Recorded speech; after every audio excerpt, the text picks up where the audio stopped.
Okay, Chair Santangelo, we are live. Okay. All right, I'm going to go ahead and call this meeting of the Camarillo and Oxnard Airport Authority to order. It's a little bit late. It's 6:34 on November 10th. And let's go ahead with roll call. For Camarillo Airport Authority, Supervisor Long? Yes. Supervisor, Here. thank you. Supervisor Lopez? Here. Mayor Molche? Present. Chair Santangelo? Here. Vice Chair Bear? Here. Camarillo has a quorum. For Oxnard Airport Authority, Supervisor Long?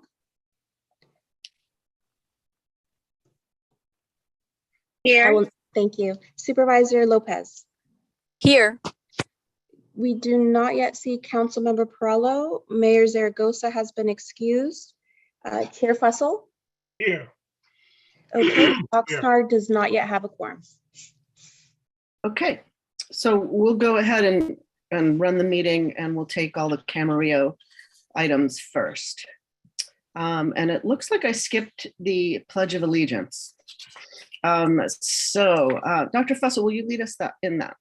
Sure. I pledge allegiance to the flag of the United States of America and to the republic for which it stands, one nation, under God, indivisible, with liberty and justice for all.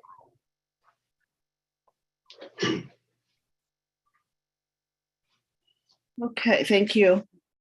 All right, we'll move on to the review of the agenda. Are there any changes? Madam Chair, we do not have any changes to the agenda. Okay. So except for just taking the Camarillo items first, I guess we'll proceed with what we have. I'll move on to approval of the minutes. Let's start with Camarillo. Are there any changes? If not, I'll take a motion. I'll move to approve. Second. All right, we have a motion and a second. Let's do a roll call vote, please. Supervisor Long? Yes. Supervisor Lopez?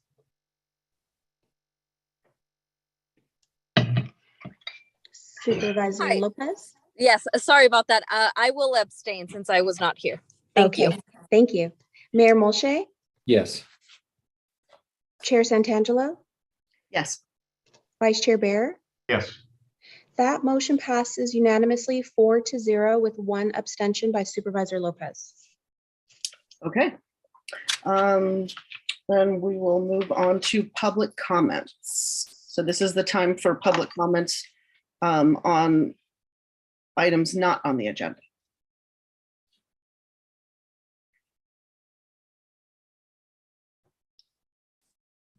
Yes. So if you wish to make a public comment on agenda item number 5, please press the raise hand button now, or if you are calling in today, press star then 9 to be added to the speaker queue. And we do see a hand raised.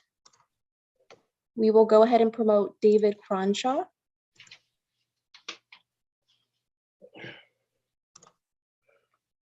And Mr. Cronshaw, please unmute, show your screen if you'd like, and you'll have 3 minutes once you begin. Great, thank you so much. And thank you, Camarillo and Oxnard Airport Authority. My name is David Cronshaw, and I monitor the daily traffic over Oxnard and Skies. I just wanted to thank Keith and the VC team there at the airport's team for, their ongoing work as far as just rolling out the Fry Friendly VC program with Jeanette there. So I want to appreciate it. We've seen definitely an increase in the number of right traffic when safe. So appreciate the work the team has done on that. I do monitor the daily traffic. As I was said, we know that there's been an increase in the number of flight school training, which is, perfectly legal. Originating from Van Nuys and Santa Monica airports. One other trait I wanted to also bring up that during my monitoring is that there's been an increase in the number of recreational aircraft with newly registered tail numbers for personal use. There's nothing wrong with being a recreational aircraft owner. I'm an aircraft enthusiast myself. But I wanted to just to show that there has been a marked increase of these number of aircraft training over Oxnard with these basically based out of Van Nuys and Santa Monica, all registered to individual owners, not personal owners, not from flight schools. So I had actually had some questions, and during this educational period of residence, I do know as a non-pilot myself that every student pilot learns during training that pilots need to maintain flight proficiency, and they also have to perform a minimum of 3 takeoffs and landing every 90 days. So I had some questions at some point I'd love to be educated on as far as, more than 3 touch and goes. The questions are, is anything more than 3 touch and goes at a time excessive? Who dictates that number of touch and goes? Is that the pilot? Can the tower say, you know what, that's enough, guys, you've done 3 plus, that's probably enough to move on? Who actually can say time to move on? If I see more than 20 consecutive touch and goes at a time from a single session, who can say, okay, that's enough? So I'm just wondering what the parameters are for the touch and goes. Who controls it? Is that the FAA? Is that the pilot? Is that the certified flight instructor that might be in the plane? So lots of kind of questions for me as a resident team as you move ahead with our great fly-friendly VC program. Thank you very much. Appreciate it, the time.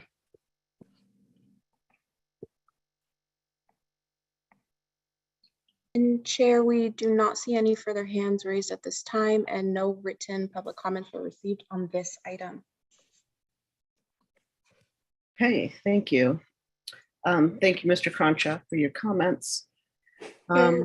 Chair, I'm so sorry. Councilmember Parlo has joined us at 6:38 p.m. Perfect. Okay, do you need to, so let's back up and take care of the Oxnard minutes.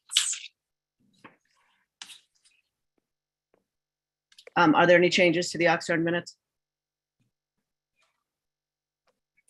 Okay, do I have a motion to approve them? I move we approve. Oh, there you are, Dr. Fussell. We have a second? I can't get the sound to work. I can get my picture to work. We hear you. Go ahead. We Brett. got you Okay. now. Second. Okay, thank you. Okay, go ahead with the roll call vote. Okay, Supervisor Long.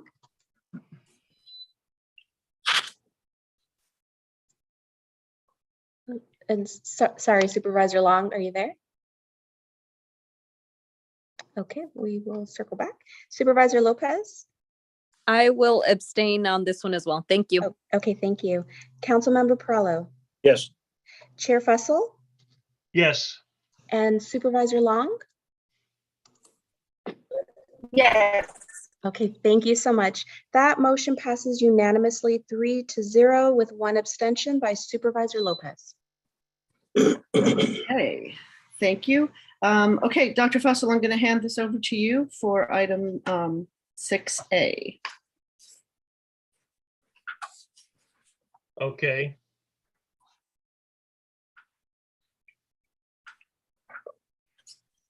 Okay, item 6A is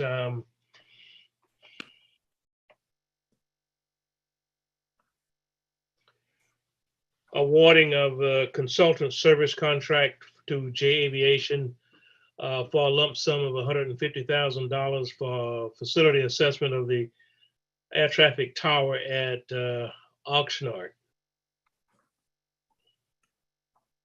Are there any discussions?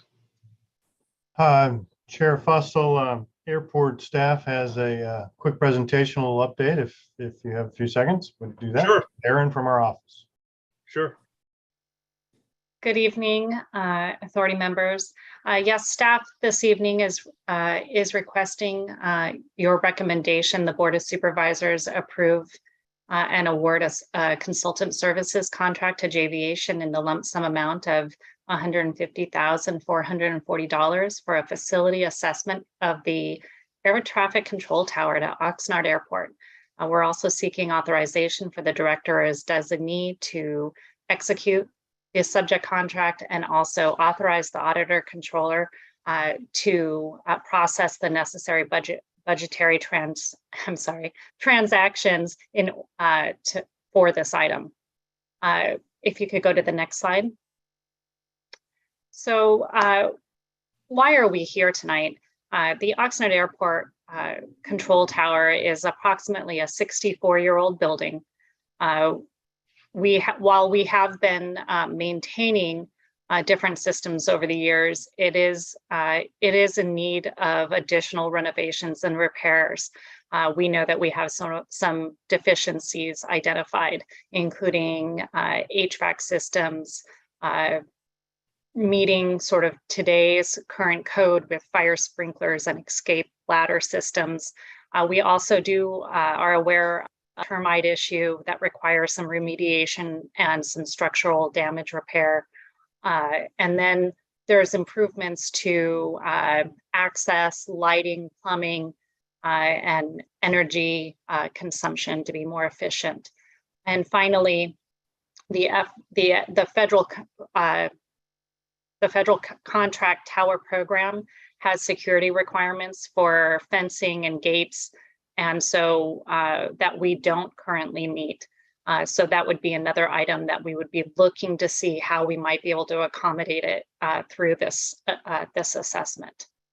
As I mentioned, in terms of funding, we have been making improvements or maintaining the building along the way, but over the last 5 to 7 years, we have invested over $300,000 in improvements to this point.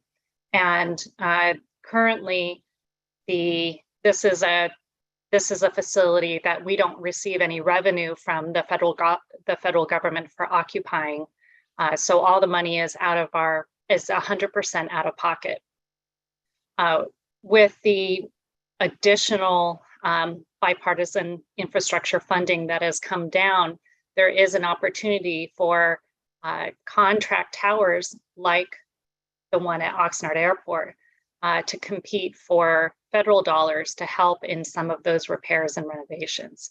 And so the assessment, not only is it a good idea to have a complete picture so that we can focus improvements no matter what in the future in the right order, but also this full assessment will allow us to submit for a grant application for repairs, and we'll have the justification behind it.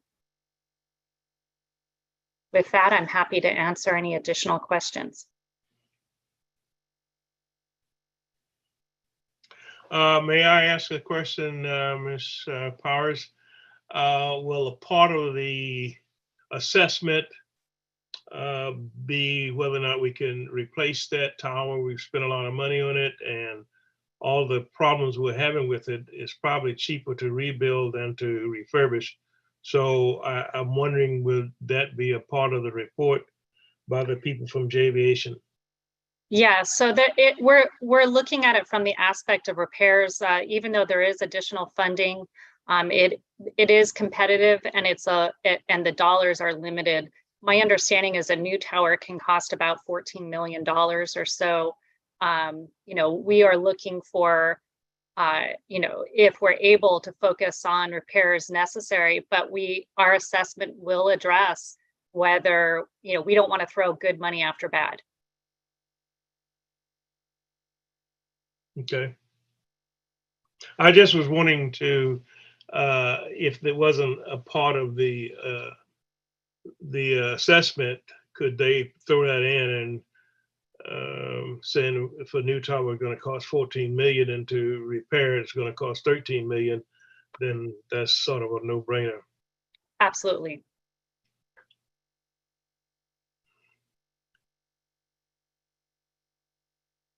I see Supervisor Lopez has her hand up, so please go ahead. Thank you, Dr. Fussell, and thank you, Ms. Powers, for the information and the background.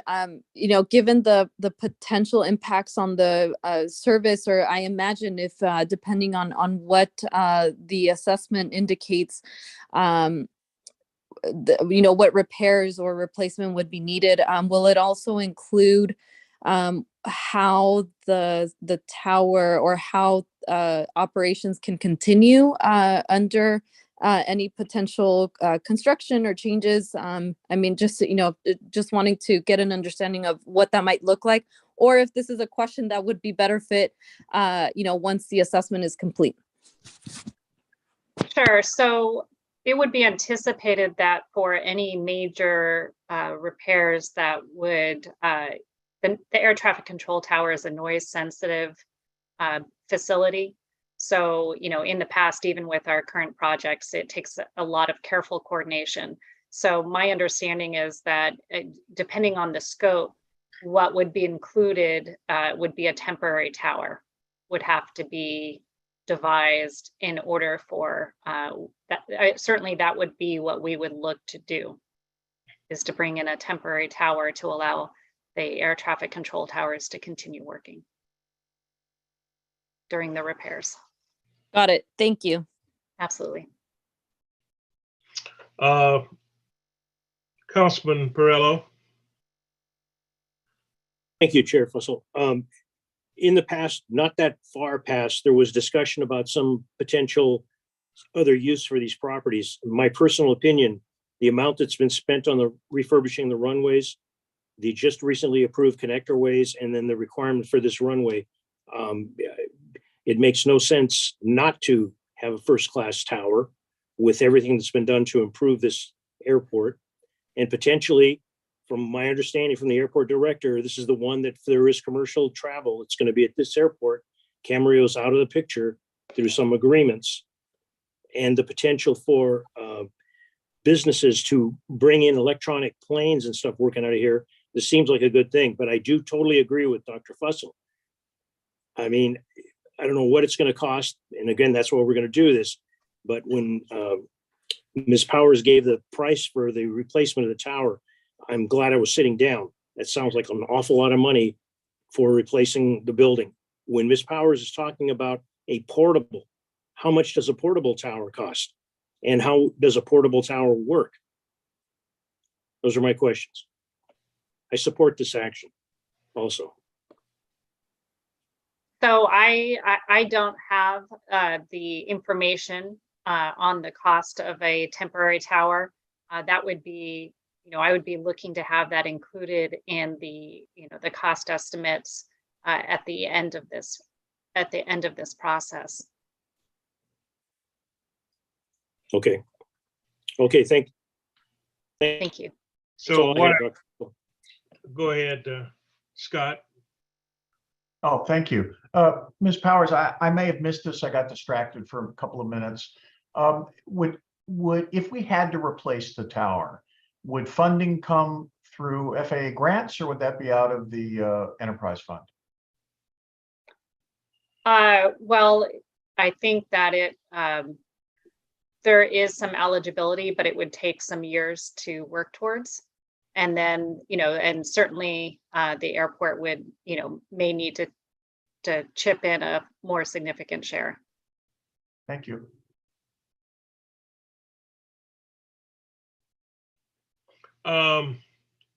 It seems to me that we're putting several things on the table, Ms. Powers, and maybe in the assessment, I don't know exactly what scope they have, but I would like to see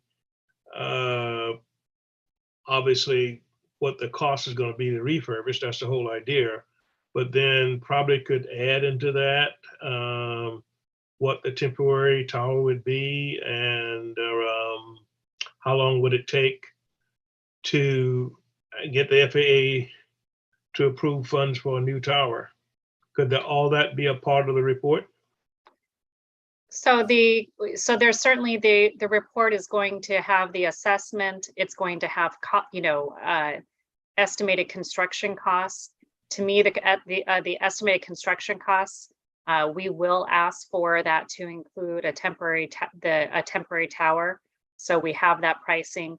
And as far as funding from the federal government, you know, that's a bit trickier because there's no guarantee. I mean, every year we apply, the FAA is very clear, even as we're working towards it, you know, and we work closely with them, that they don't guarantee you're going to have funding even up until they hand you the grant offer.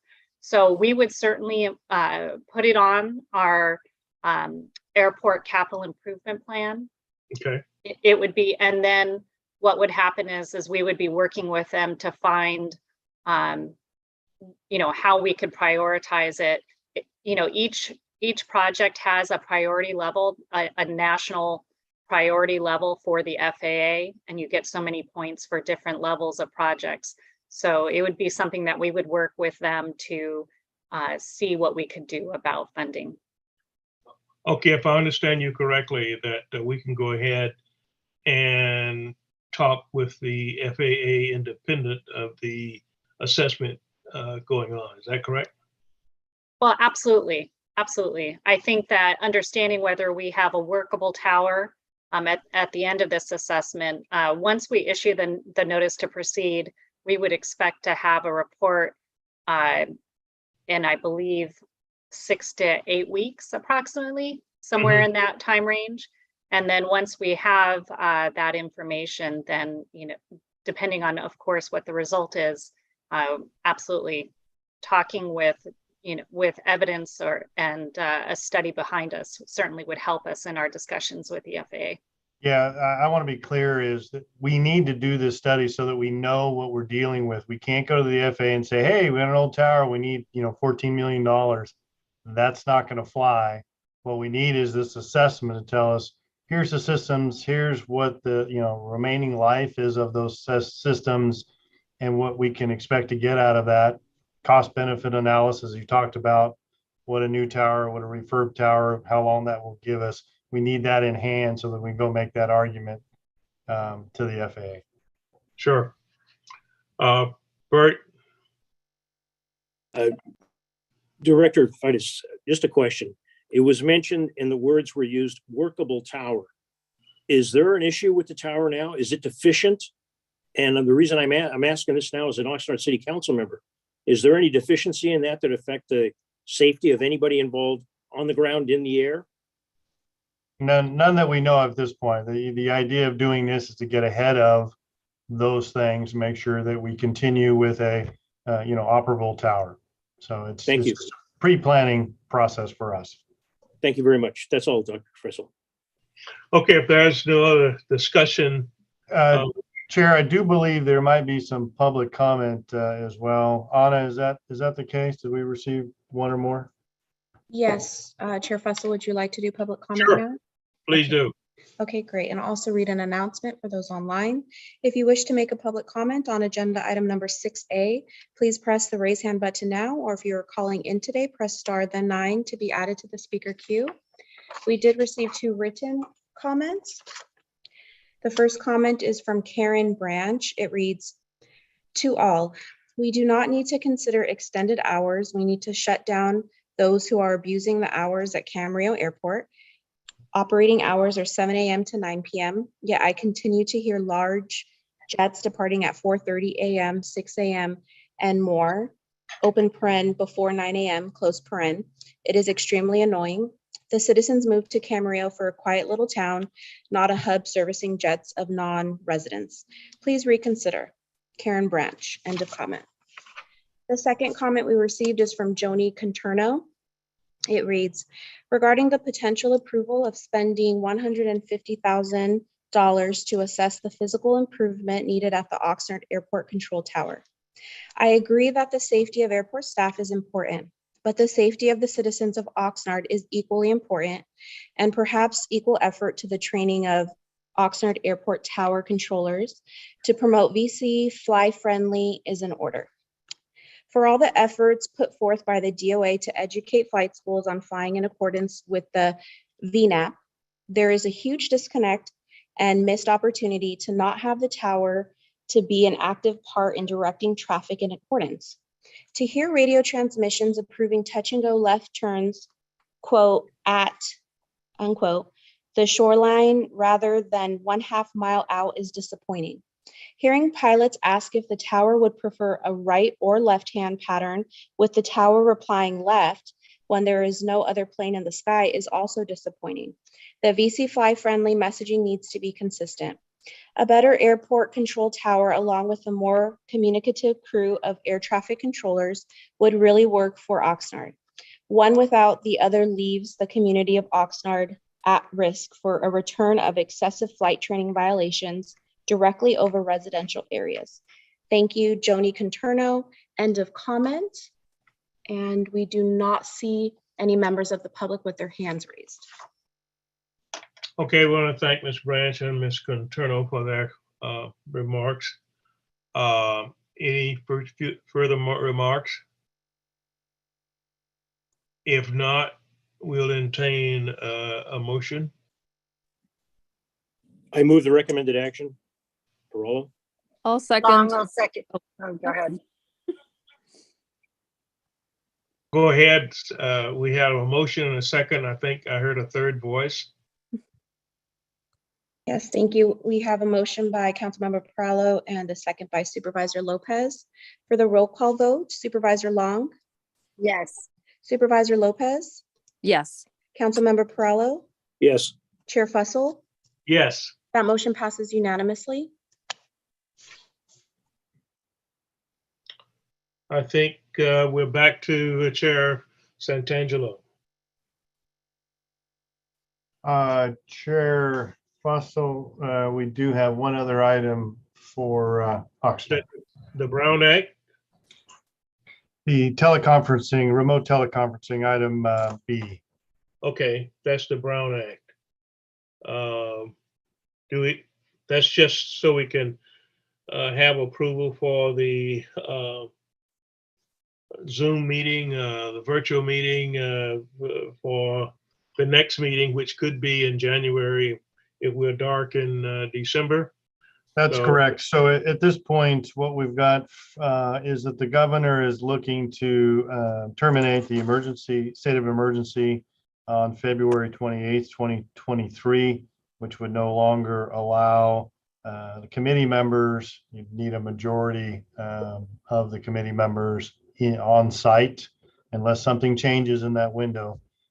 So this would be for the December, which we typically do not meet at. So it would carry over to the January meeting to allow that. And again, appears up through the end of February is what we're hearing would be allowed. Okay, that said, we'll entertain a motion for the next meeting to be in compliance with the Brown Act. And Chair Fussell, I'll make the motion provided there's no discussion or public comments on. There are no public comments at this time. Then I make the motion to approve this item. I'll second. okay, it's been motion and second. Can we get a roll call? Supervisor Long, Yes. Supervisor Lopez, Yes. Councilmember Perallo, Yes. Chair Fussell. Yes. That motion passes unanimously. Okay. I think that takes care of Oxnard. Now we go to Camarillo and Oxnard, and Chair Santangelo, take it. Thank you. Okay, so item C is the same for teleconferencing. So I will take a motion. I'll move to approve. Second. I'm sorry, was there a second? Second. Okay, thanks. All right, we'll have a roll call vote, please. Supervisor Long, Yes. Supervisor Lopez, Yes. Mayor Molche, Yes. Chair Santangelo, Yes. Vice Chair Bear. Yes. That motion passes unanimously. Okay, and then we will move on to item D. And this is the approval of an authorization for the Director of Airports or designee to sign the lease agreement with Sky 805. Madam Chair, we have Madeline from our office, the lease manager, can do an introduction, and then as the group had asked back in September, we will have a presentation by the proposed the new owner on their proposal. All right, so good evening, authority members, and this is a revisit of an item that came before you in September. And as Director Freitas mentioned, there will be a presentation by the tenant, Nick Martino, who is the new owner of Channel Islands Aviation, which I believe they bought in May earlier this year. This is a 40-year lease for extended premises, and it replaces 2 existing leases. One still has 24 years left to go, and the other for the smaller Channel Islands or Aviation Partners hangar has 2 years remaining on the term with an option. So the applicant or the tenant is proposing a new 40-year lease to make an investment of $20 million to refurbish the buildings and expand the ramp and parking area under lease, which results for the Department of Airports and an increased annual income of about $180,000. So I'd like to introduce Nick Martino, who has a presentation about their proposed plan for renovating the existing hangars.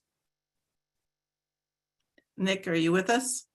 I'm here. Can you hear me? Yep. All right. Much better than the last time. I apologize. And do you guys have the presentation loaded, or would you like me to load it? There it is. Perfect. Good afternoon, authority members. Happy to be here tonight. I apologize for the technical difficulties the last time around.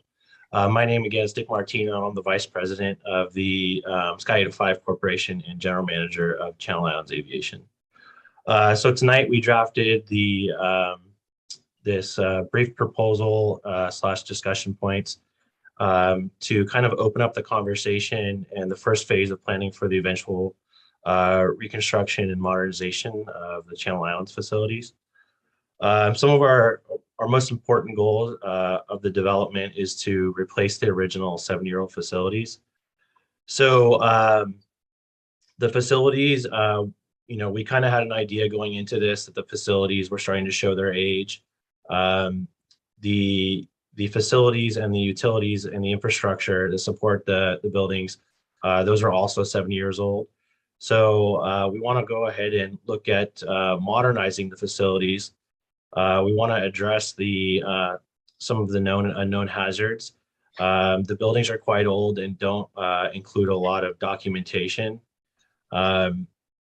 Most importantly, I think it's worth noting that Channel Islands Aviation is home to a number of small general aviation businesses and local businesses. And so we want to be able to continue to support them for more years into the future. Channel Islands, we take great pride, and it's one of the reasons that myself and our business partners decided to take the leap into ownership of the FBO, is because of its important role that it plays in the small GA community here. A big point of conversation that's come up a lot often, and now being the owner of a popular flight school, is the conversation of sustainable and unleaded fuels. And so the current facilities do not support the unleaded fuels. We would need to upgrade those facilities as well to be able to bring those into the facility, into Camarillo Airport. That's a huge priority for us, and we're working with the Department of Airports to be able to achieve that. And then in regards to the ramp area as well, we want to create a safer parking area for small aircraft and the transient cafe parking. The cafe is probably the most popular draw to the airport, and so we want to be able to continue to support that safely. We can go to the next slide. A little bit of a background. We're the only FBO at Camarillo primarily dedicated to small general aviation. We offer a range of services for most small aircraft, including Cessna, Cirrus, Beechcraft, Icon, and Piper. The business was originally founded in 1976, which is also the opening of the airport. So it was the first business at the airport. It is one of the longest running affiliates of the Cessna Aircraft Corporation in the country. So we're very proud of that. We have a great working relationship with Cessna as well. We are the only business at the airport with a Part 135, a Part 145, and a Part 141. So that's a charter certificate, a maintenance repair station, and an FAA approved flight school. Our flight school right now, we have more than 125 active students and renters. So we're very proud of that and what we're doing for the pilot shortage as well. Next slide. These are the current facilities that make up Channel Islands Aviation. So the first one in the top left is going to be the FBO and flight school building. That dates back to the late 30s, and the maintenance hangar as well, which was built around the same time. That's the big brown one on the right, top right. The Aviation Partners hangar was built in 1999. And oddly enough, that one actually is suffering from the most, I think, issues, and that's unfortunate.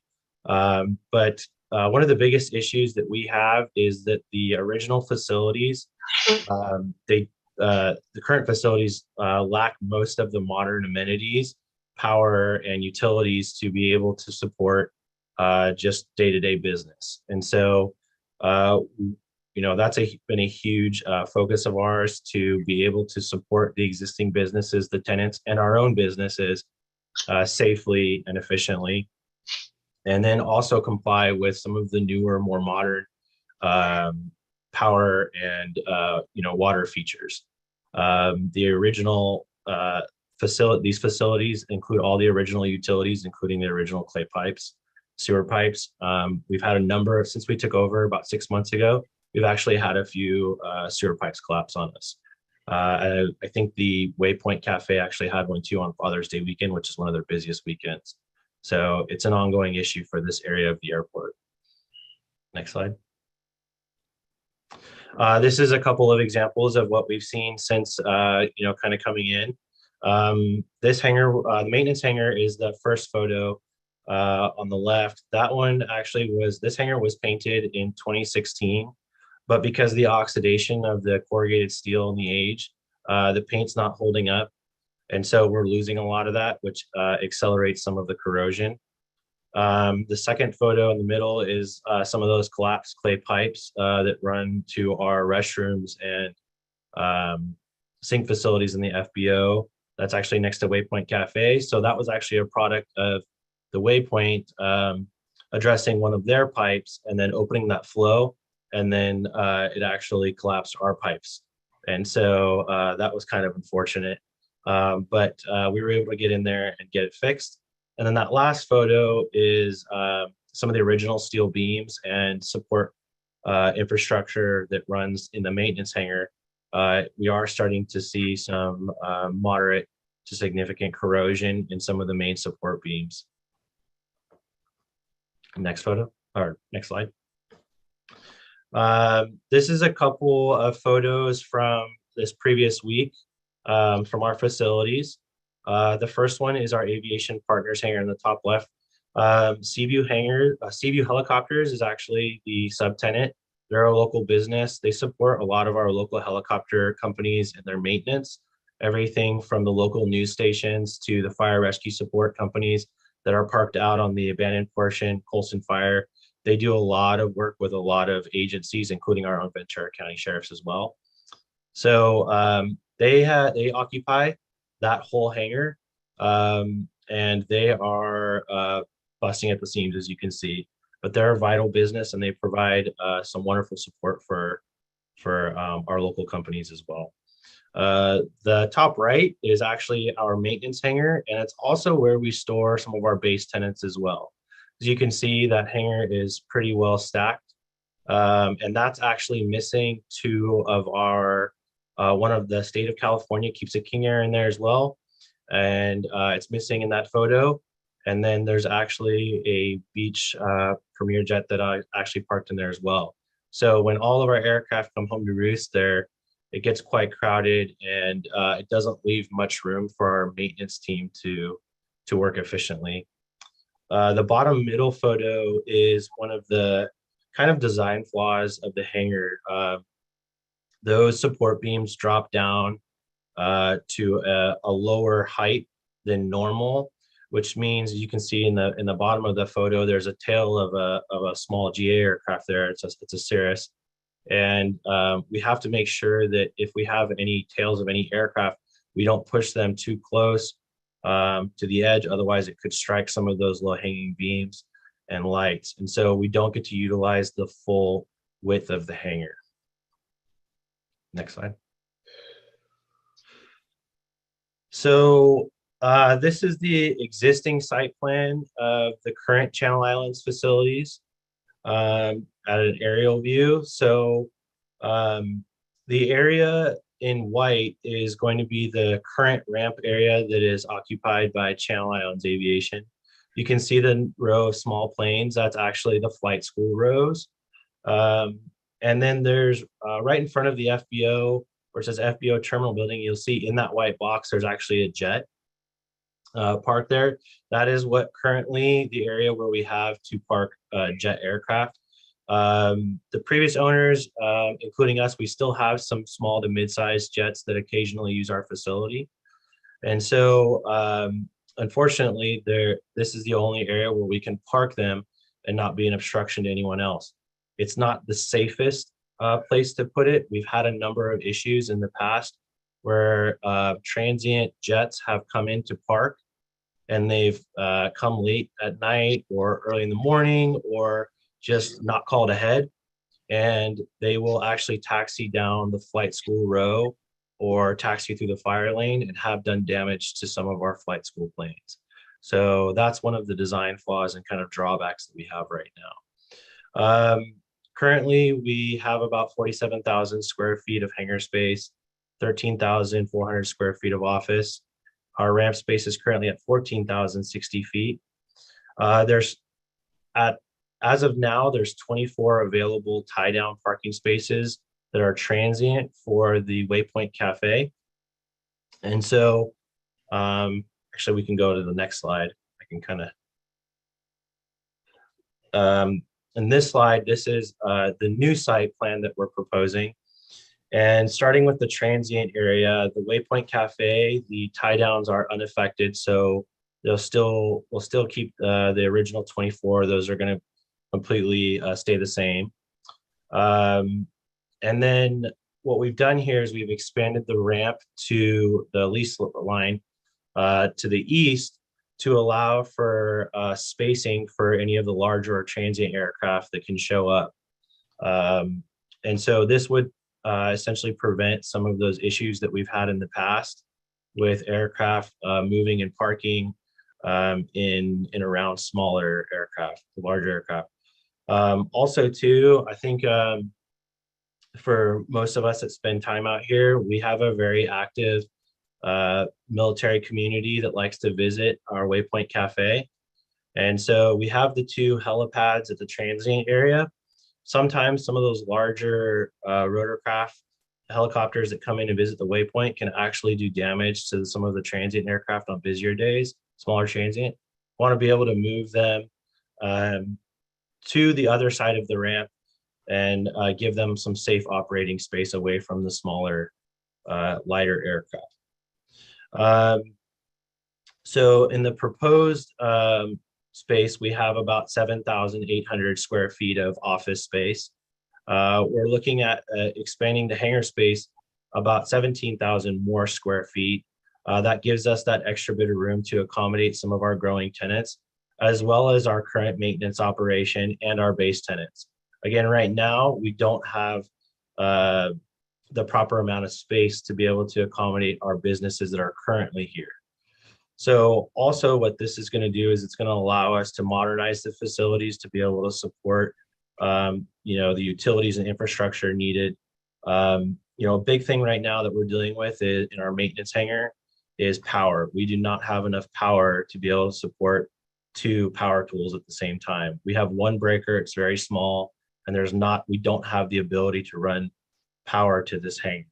And so we want to be able to, provide that to not only us so that we can run our maintenance business, which is vital to the small aircraft at the airport, but also for our tenants that are running their businesses as well, like Seaview and Willing Hill Aerospace.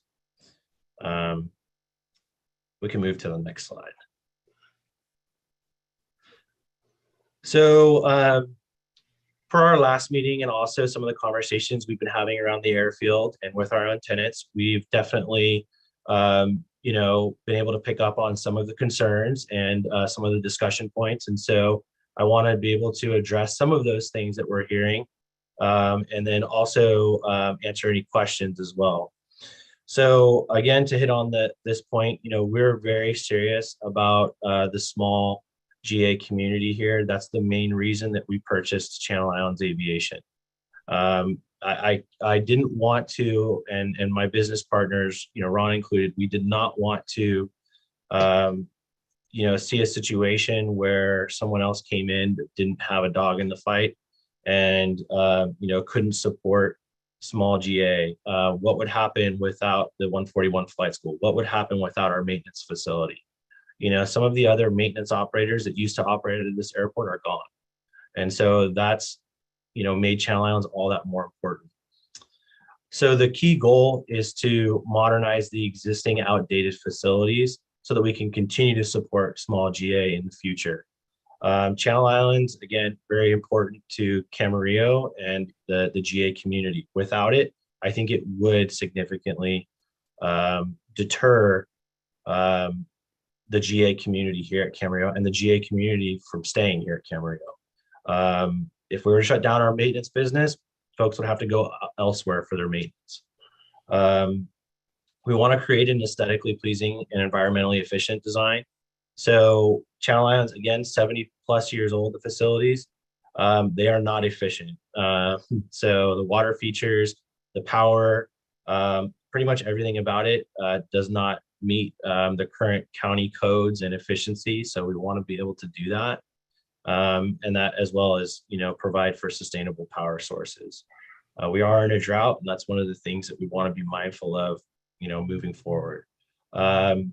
We are committed to the long-term support of small GA and maintenance, as well as the flight school. We've made investments into the flight school. We're very serious about it. We're very serious about the continued success of it as well as the maintenance business, which is not only important to our flight school, but important to the rest of the airport. We want to ensure that Channel Islands can continue and will continue to operate through the construction period. Again, for some of those reasons that we talked about before, that the maintenance business and the flight school are key to small GA. A disruption in that, would change the landscape significantly.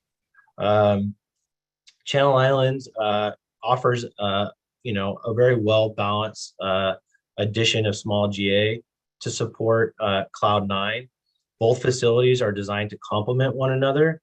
Cloud9 is, designed to accommodate the larger aircraft, while Channel Islands is designed to support the smaller aircraft and smaller GA, as well as support whatever needs Cloud9 might need in the future and by way of fuel and services. Channel Islands is not a future home to attract larger jets. We've got other FBOs on this airfield that do a fantastic job at that. They offer a wide range of services. We have a good working relationship with them. For us, general aviation, small GA was important to balance out what we already have with Cloud9. So again, to hit on our existing tenants, Willing Hill Aerospace, Seaview Helicopters, they have expressed interest for more space, modern facilities and amenities so that they can continue to run their businesses out of Channel Islands.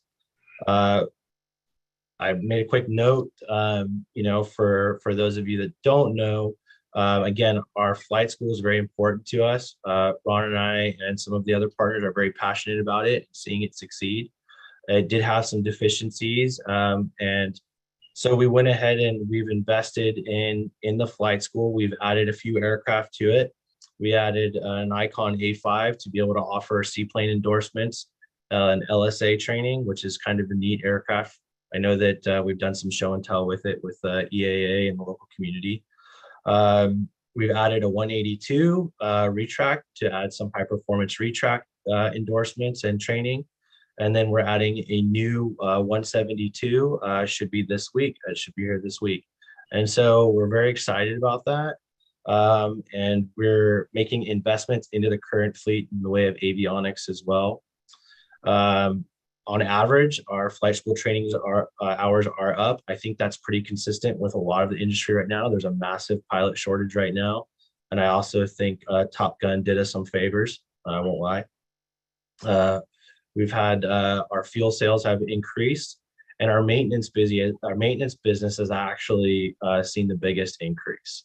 And so our local tenants and community members and Ceres owners have chosen to use Channel Islands more than in the past, and we're very thankful for that. And now I want to open up to any questions.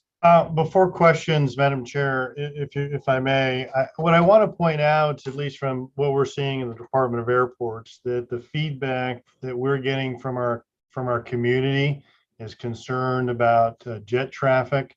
This is a business proposal that focuses on the smaller GA, general aviation side, which is what is a better fit for our community. So this is the kind of thing we want to see at the airport, and kind of the feedback we're getting from the community. They'd like to see more of this type of operations as opposed to the larger private or corporate type of jet operations.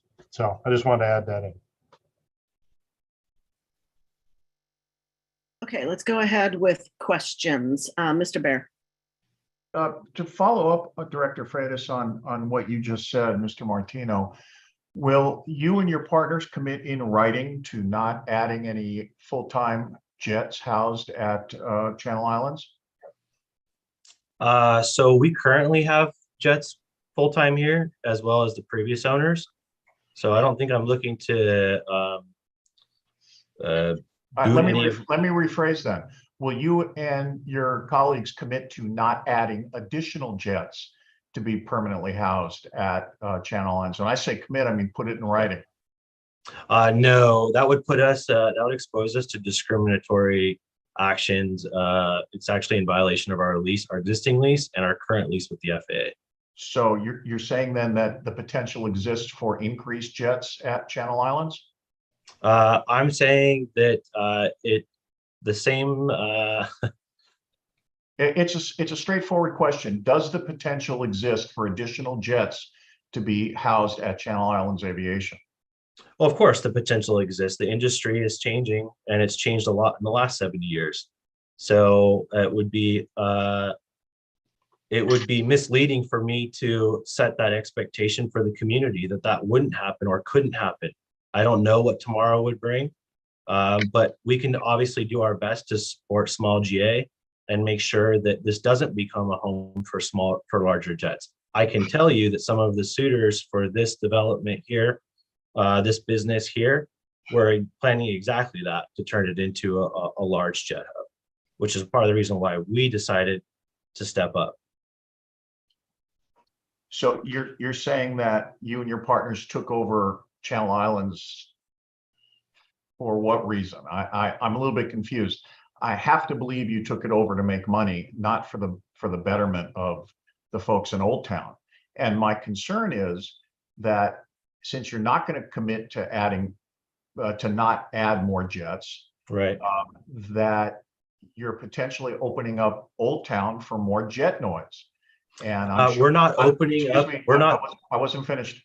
And I'm sure we're going to hear from people, residents from Old Town, in the public comment session, who are going to raise that exact issue. Sure. And so my concern is, yeah, it's great that we're going to service small GA, single engine Cessnas and Pipers, but to the extent that we get more high performance traffic, it's going to impact the community, and that becomes a problem. Right. So understand those concerns. And of course, we can do everything we can within our power to support small GA. Now, a big part of this airport is the dynamic that the larger jets and the small jets have. part of the funding for this airport, majority of the user-based funding for this airport comes from the larger jet businesses. Now, we've invested a lot of money into Cloud9, as I mentioned, and there's already 2 very successful large FBOs that support about 95% of the large jet traffic at this airport. It would be unwise for me to drop a good thing that's happening now to chase someone else's business model, which is working well for them over there. That's great. That's not what we're trying to do here. What we're trying to do here is modernize 73, 74-year-old facilities so that we can continue to support small GA. Your lease, or the proposed lease, talks about offloading freight.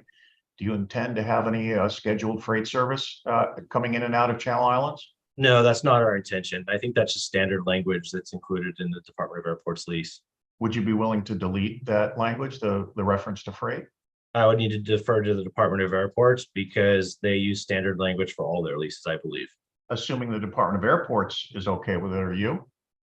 I would need to discuss that for the Department of Airports to ensure that that didn't affect any other elements of our business. From time to time, we have parts flown in for our aircraft that would be considered free. Time to time is different than scheduled. My question was about scheduled. No, we don't see any reason or need to have scheduled freight. Okay.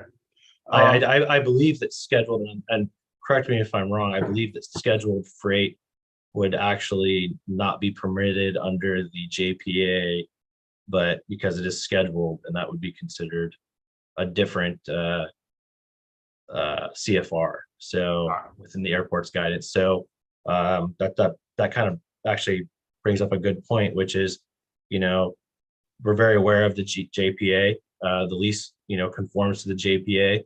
The business currently operates within the JPA, and we intend to keep it that way. But weren't you advocating for the dissolution of the JPA just a year and a half, 2 years ago? Dissolution or redrafting to meet modern aviation standards? Yeah, I still think it should. Yeah. All right. So I believe that a 40-year-old governing document probably, could use some updating within the current standards of the JPA, but just maybe modernize some of that language. You had also shown some pictures of collapsed pipes and what you referred to as structural corrosion, which to me looked like surface rust, but we'll agree to disagree on that. Have you obtained estimates to repair that versus what it would take to, $20 million to tear down those hangars and rebuild them?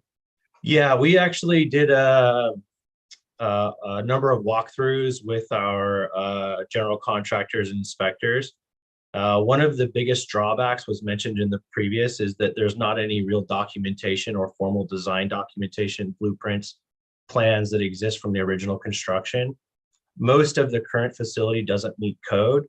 So as it was mentioned in the previous, I think, agenda item with Oxnard and the tower, at some point when you have to look at from the top to the bottom, including the underground utilities, completely not tearing them down, but repairing them, it becomes more cost effective to redevelop them and look out another 50, 70 years than continue to band-aid the existing facilities. So the Channel Islands FBO and the maintenance hangar have, I think, as Madeline said, 23 or 24 years left. I have to check and see if there's an option. On an already existing 73-year-old facility, that'll put the facilities well over 100 years.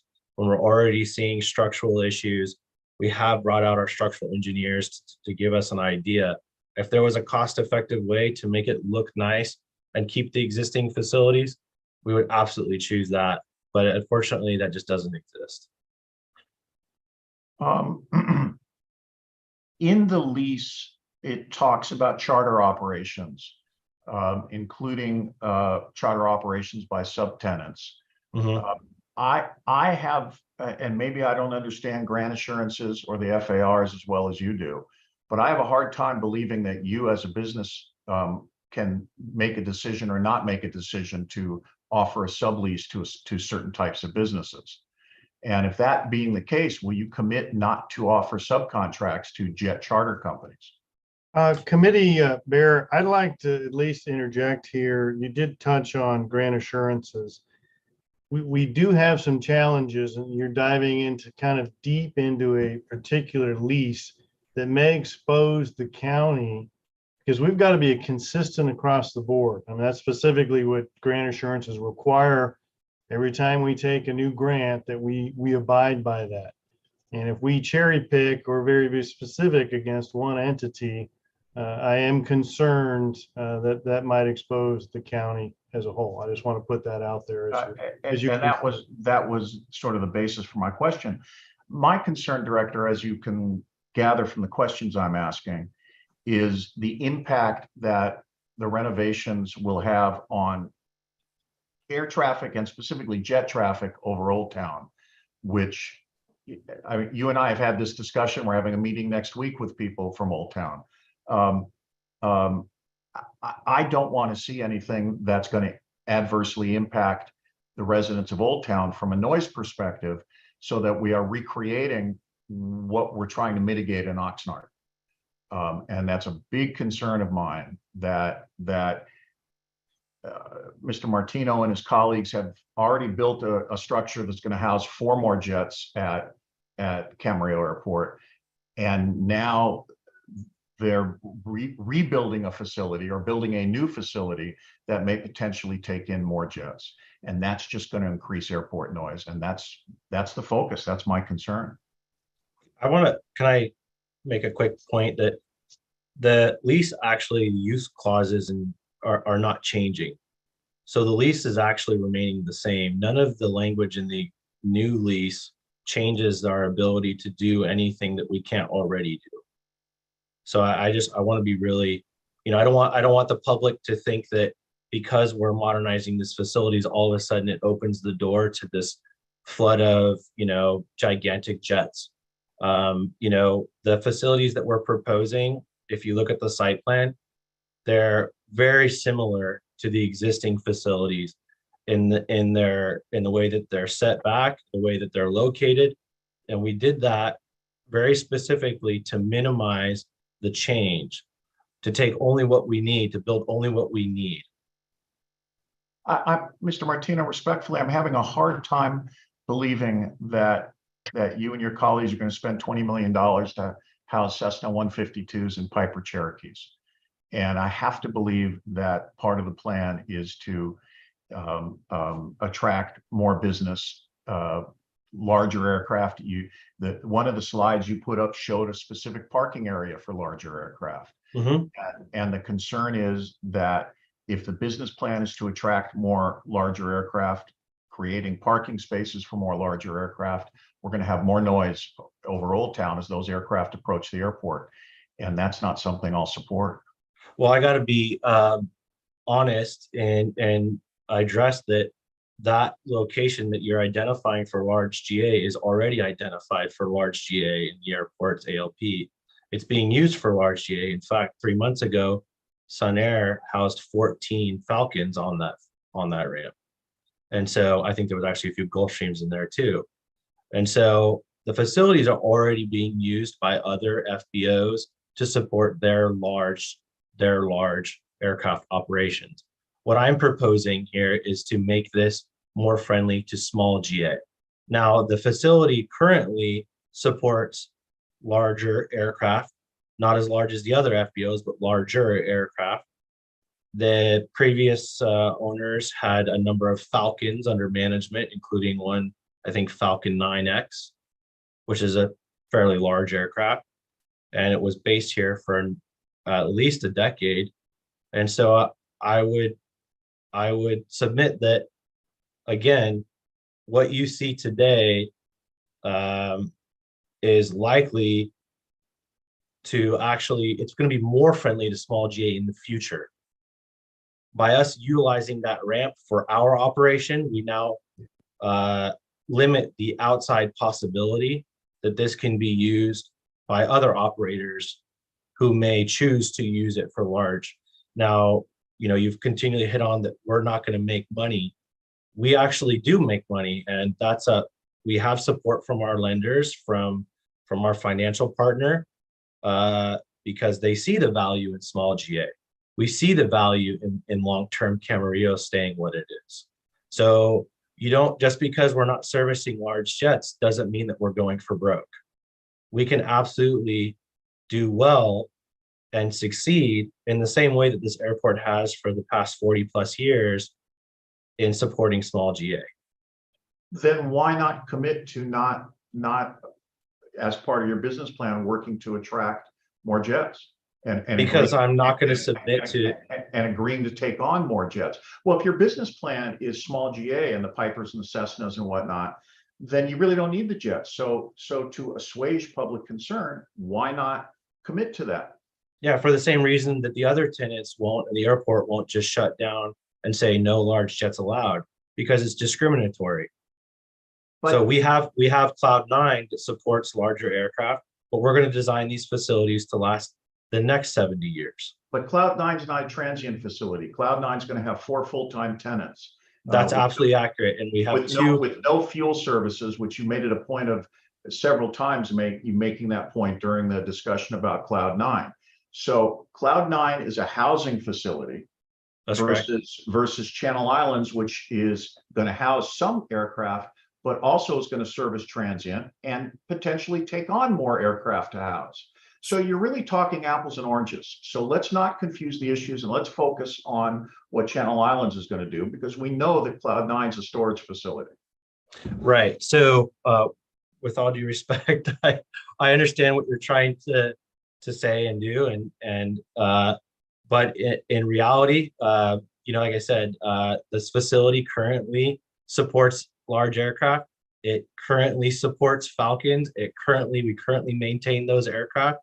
And so, I don't need to, again, that's not the reason we bought Channel Islands. It's not the reason that we're doing what we're doing. There's 2 very successful FBOs, including one that just built a brand new 50,000 square foot facility down in Van Nuys to make more room here at their Camarillo location.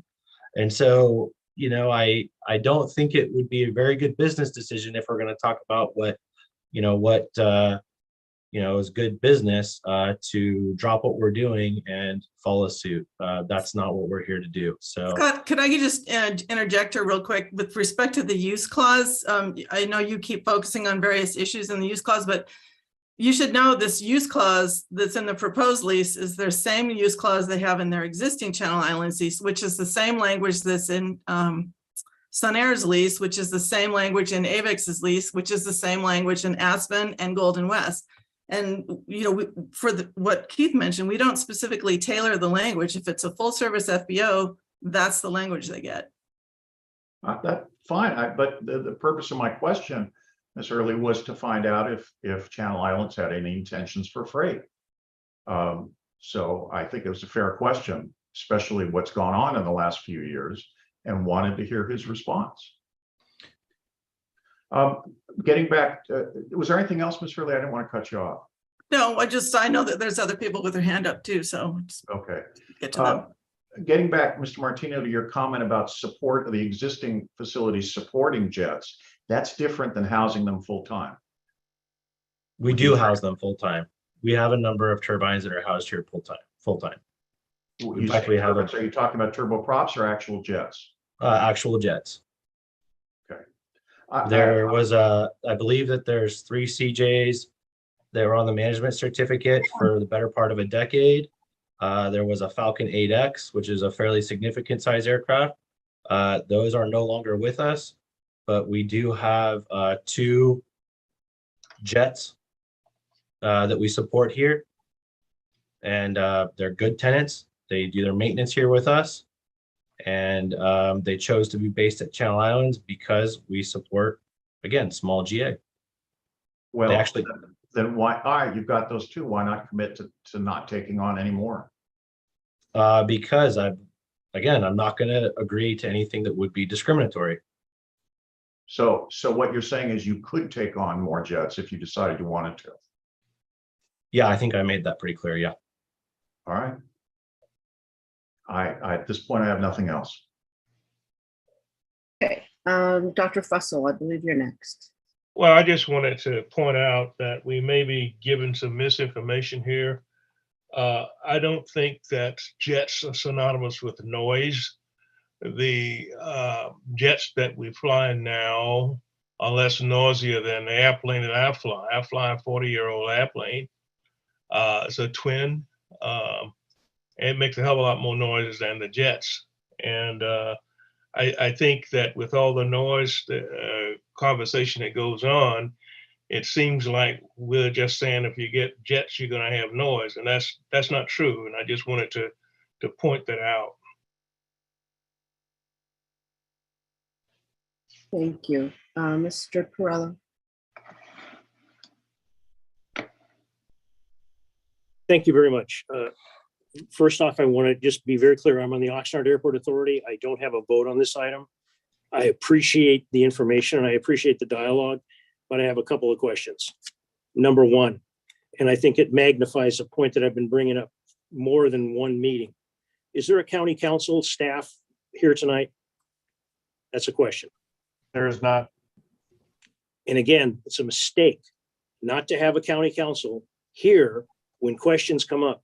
The word discrimination has meanings to various people, but it also has ramifications if it's found to be a fact, usually litigation and fines.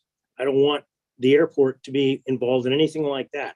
So when people are using words that have significance, and we're supposed to have somebody that protects the county airport, and it usually would be in the county council's office, I would expect them to be sitting here. And again, I'm disappointed, but I'm just one member of this board. A couple of other questions I have. And again, I would expect the county council to answer this one. I understand this is a 40-year lease potential. Let me word that differently. I heard that this was a 40-year lease. Is that? Yes, that's correct. That It's is correct. Mhm. Okay. It replaces a 23-year lease and an Okay, so additional it's a one that little will less. expire. It's a little less than double. Is county council comfortable with 40-year leases? And I can again, they're not here answer- to, and again, they're not here to answer the question. But I know that when we've dealt in the city that I represent on a harbor, Channel Islands Harbor with county and city, there have been issues on long-term leases. So that's why I would ask that question. A couple of other points that were brought up that seem to make sense to me. I would hope the person that is advocating for this and the party that's involved, when they mentioned that there were buildings built in the 30s, and then there's one that's built in 1999, which has the most significant issues needing repair. Can you get into a little bit of depth? What is the problem with the 1990 building? And when you get into that, you did inspect these things before you signed the long-term lease? It's a two-part question. So to answer your questions, we did inspect them.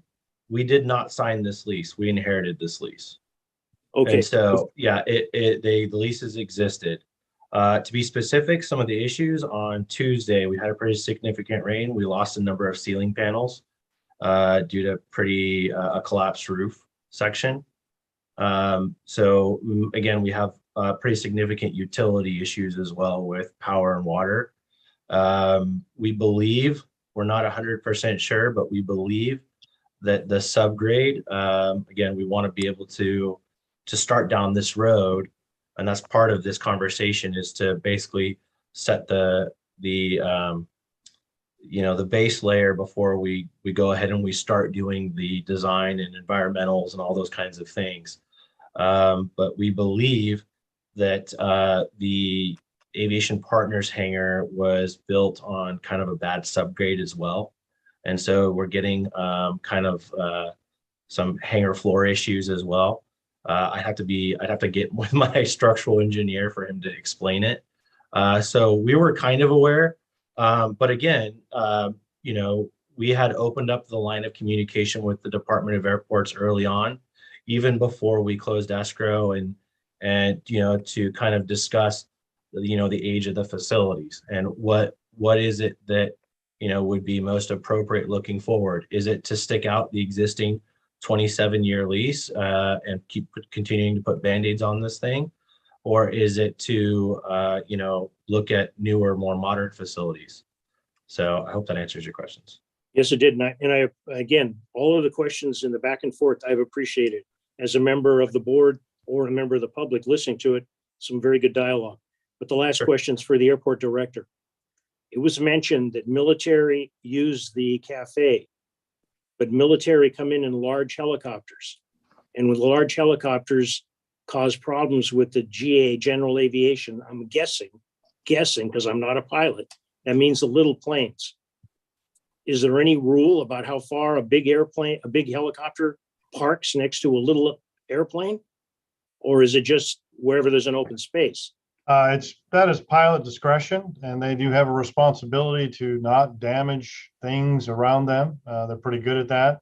We've had requests even to shut down an adjoining taxiway if there was several of them to land, to keep away from the smaller airplanes, but that is their responsibility. So they're looking for an open space. As Mr. Martino talks about, it might be our transient parking, or it might be off on one of the open spaces in the larger ramp area. So that is their responsibility. Thank you for that. And if there is damage, I mean, is it the airport authority? Is basically be this board is responsible to have the director determine whose fault? How does that work? Well, I can tell you again, we had a recent report of an incident with a military helicopter, and we worked with an area lieutenant colonel that was going to handle that claim with their Cobra helicopters that had flown in. So, okay. Yeah. Thank you. Chair, thank you for letting me ask the questions. And again, I don't have a vote on this, but I appreciated the discussion. It's good. But I'd like to just say one more time, I'm pretty sure our talented staff can figure out when there would be a question asked that might have some legal ramifications, and there ought to be a county council representative here for those meetings. My single board member's opinion. Thank you. Supervisor Long.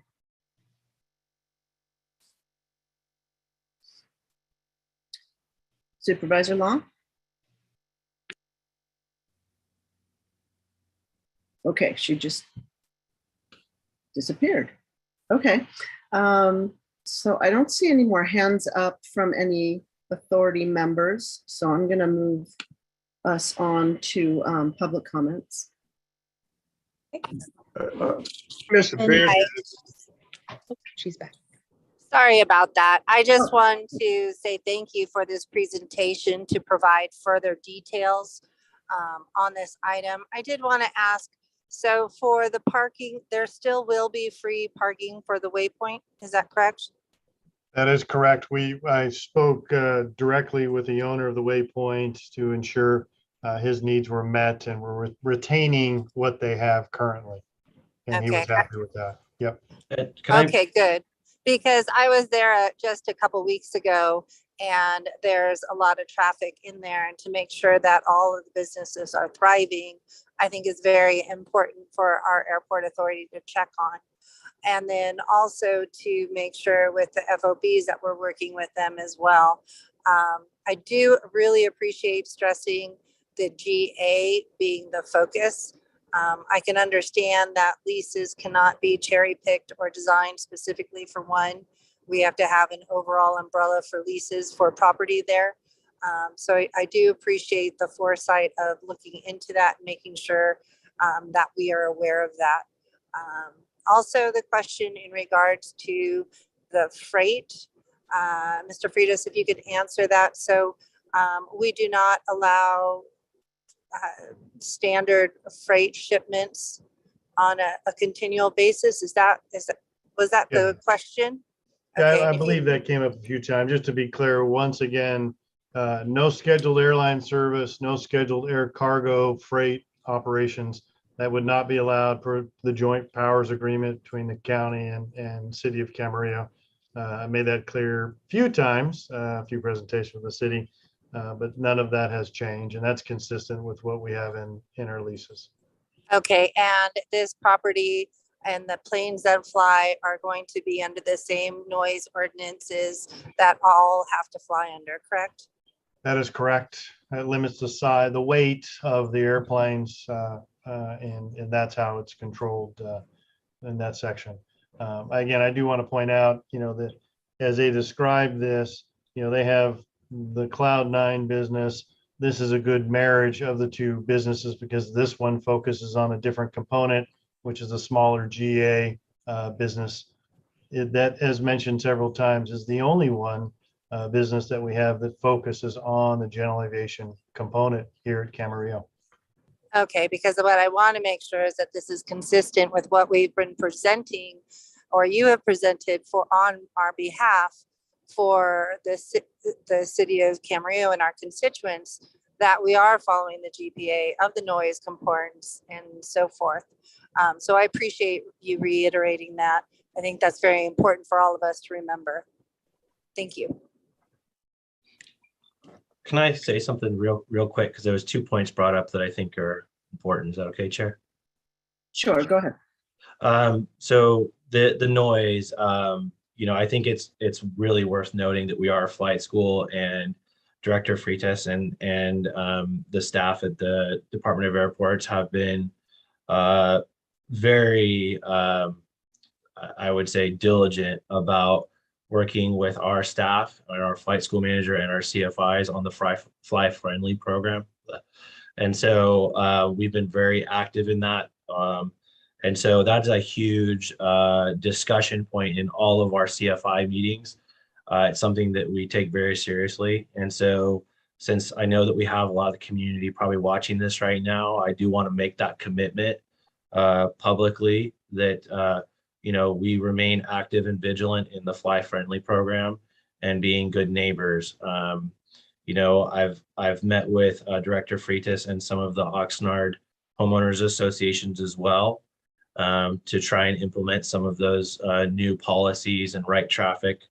And we continue to try and ingrain our students and our CFIs with some of those things. The second quick thing is it was brought up was user fees and charges. I do think that was a good point that I need to address. Channel Islands does not charge day use fees for small general aviation aircraft, nor will we ever. That's a core business component of ours here at Channel Islands. We do charge ramp fees for aircraft over 12,500 pounds that may use our facilities. That's not very common. But a big component of our business here and the business at Channel Islands for a lot of years is the transient small GA community that comes to visit the Waypoint Cafe. So it really wouldn't behoove us to try and implement more fees or try and monopolize anything. There's 4 FBOs at this airport, so it's definitely in the user's advantage. It's very competitive, so rates are very competitive as well.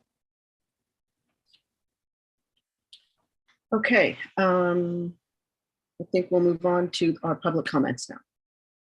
Okay, thank you. I will read a statement for the members of the public listening in. If you wish to make a public comment on agenda item number 6D, please press the raise hand button now, or if you are calling in today, press star then 9 to be added to the speaker queue. And at the moment, we have 3 individuals with their hands raised. We can go ahead and promote Dave Timms.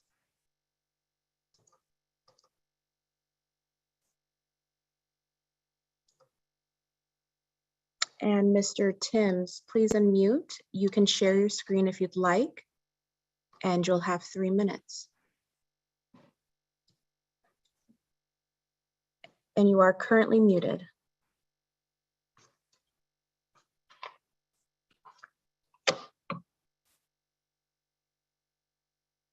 Mr. Timms, you're still muted. If you're on a computer, you could press the space bar.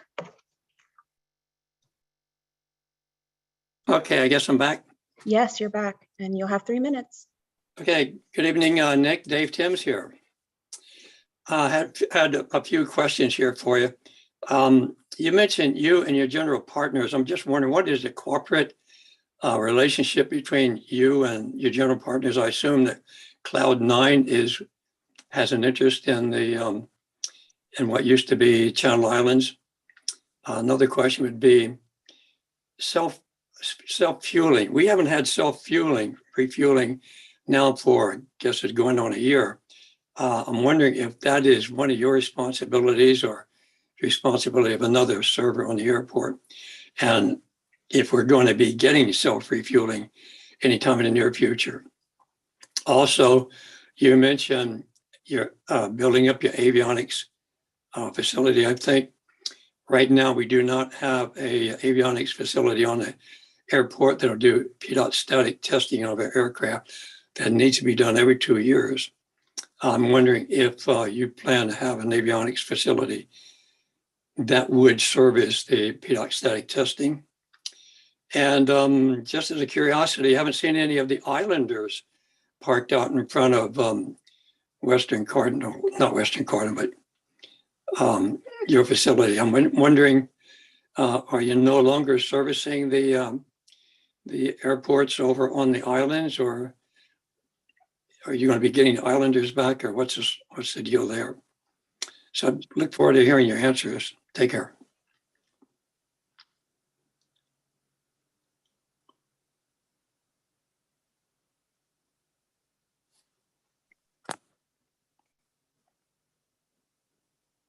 I'm okay with answering if it's permitted, or I can take it offline. Either way, it's up to you. No, I think go ahead and answer. Yeah. Okay. So I do have a relationship with Cloud9 as well. There's the business structure. It's an LLC for Channel Islands Aviation. It's still Channel Islands Aviation. We kept the name, and we felt that it was a part of Camarillo. We just have other members. As the entity came over with to Channel Islands, it was more operational and it required more expertise. And so we brought in a couple of our additional partners to help us in the operational aspect of the business. It gave us more latitude in governing as well. The self-fueling, I wish it was ours. It's not. I know it is. It has been a little bit of a frustration that it's been down. As I understand, they may be waiting on parts, but I'm not 100%. It is the responsibility of another FBO. The avionics facility question, I'm happy to report that actually we've already started up our avionics services out of Channel Islands right now. So we do offer pedostatic services. We have a wonderful technician by the name of Tom. He's amazing. We can do that now. But of course, we want to continue to offer that support. As Mr. Timms, you mentioned, for a while it didn't exist, or it existed only through mobile mechanics that had to drive up, and they were very expensive. So we are investing in that currently. And the Islanders, unfortunately, the Islanders actually went, there was one Islander when we purchased Channel Islands Aviation, and it went with the previous owners. It was a labor of love, the Islanders, between the previous owner and his son. And although they're beautiful aircraft, they wanted to keep that in the family. And so, you know, the Obermans, they built up this company, and the Islanders were a staple through the whole time. Unfortunately, the National Park Service terminated the contract with the islands and the Islanders. And so there really wasn't a need to keep it in the business anymore. But we are looking at other options to maybe kick that open again in the future, as well as offer some other you know, flights to the islands, and maybe potentially Catalina. We'll look into that and see. Chair Santangelo, we have promoted Cindy Dow. Ms. Dow, please unmute. You can share your screen if you'd like, and you'll have 3 minutes once you begin. I have the video. Can you hear me? Yes, we can. Okay. So first of all, I want to say thank you very much, Scott, for watching out for us here in Old Town. We are concerned, and Eugene, to piggyback off of what you were stating with the loud noise, please do me a favor and come into Old Town Camarillo on a Friday evening or a Sunday afternoon, or maybe even 10 o'clock at night. You'll see that the noise is there. But I am concerned with, I have no problem with the smaller planes. The smaller planes have a little bit more consideration and courtesy to the people that live in this community. It's the large aircraft that concerns me. So with that being said, you want to upgrade this old facility to make it more retrofitted. From what I can see over there, there's a lot of brand new hangars. Why can't we use one of those existing ones that are being built? Are those being built privately for these specific jets? And I have a feeling that's probably my answer. So that's our concern here is we do really truly feel that nobody is really listening to what we're saying down here. And I know, Keith, you're part of the airport commission, you know, the airport authority. Please do us all a favor and come and be a part of our community and see what we're dealing with. And I know that you were talking about discrimination in this. Well, isn't discrimination coming down our way too? Because nobody's taken us into consideration either. We all want to be a part of this. That's all I have to say.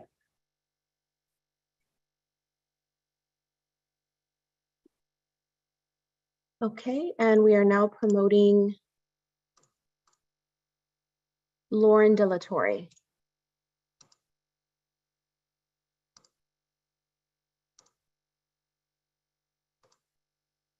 Okay, Ms. Delatorre, please unmute. You can share your screen if you'd like, and you'll have 3 minutes once you begin. I think I just did that. Okay, we can hear you. You can hear me? Oh, I shouldn't stop video, I see. Okay, I'm ready to go. Okay. I am Lauren De La Torre, a resident of Old Town Camarillo. I, along with many of my neighbors, are very concerned about the possibility of more jet growth at Camarillo Airport. We live in what seems to be the flight path of the airport. As I'm writing this, I've had 3 jets fly noisily and close right over my home. This is constant here in Old Town, and it started about 5 years ago. It has become intolerable. Both Cloud9 and Sky 805 are owned by the same company, RKR, based in Westlake Village. This one company now owns 2 different businesses that are based at our airport. They own a great percentage of land at the airport.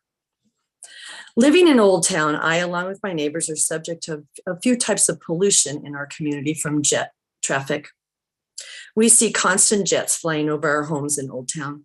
Hear the constant jets noisily flying over our homes and have to endure any pollution, including visual pollution, audio, and chemical, that comes from jets flying over our homes preparing to land.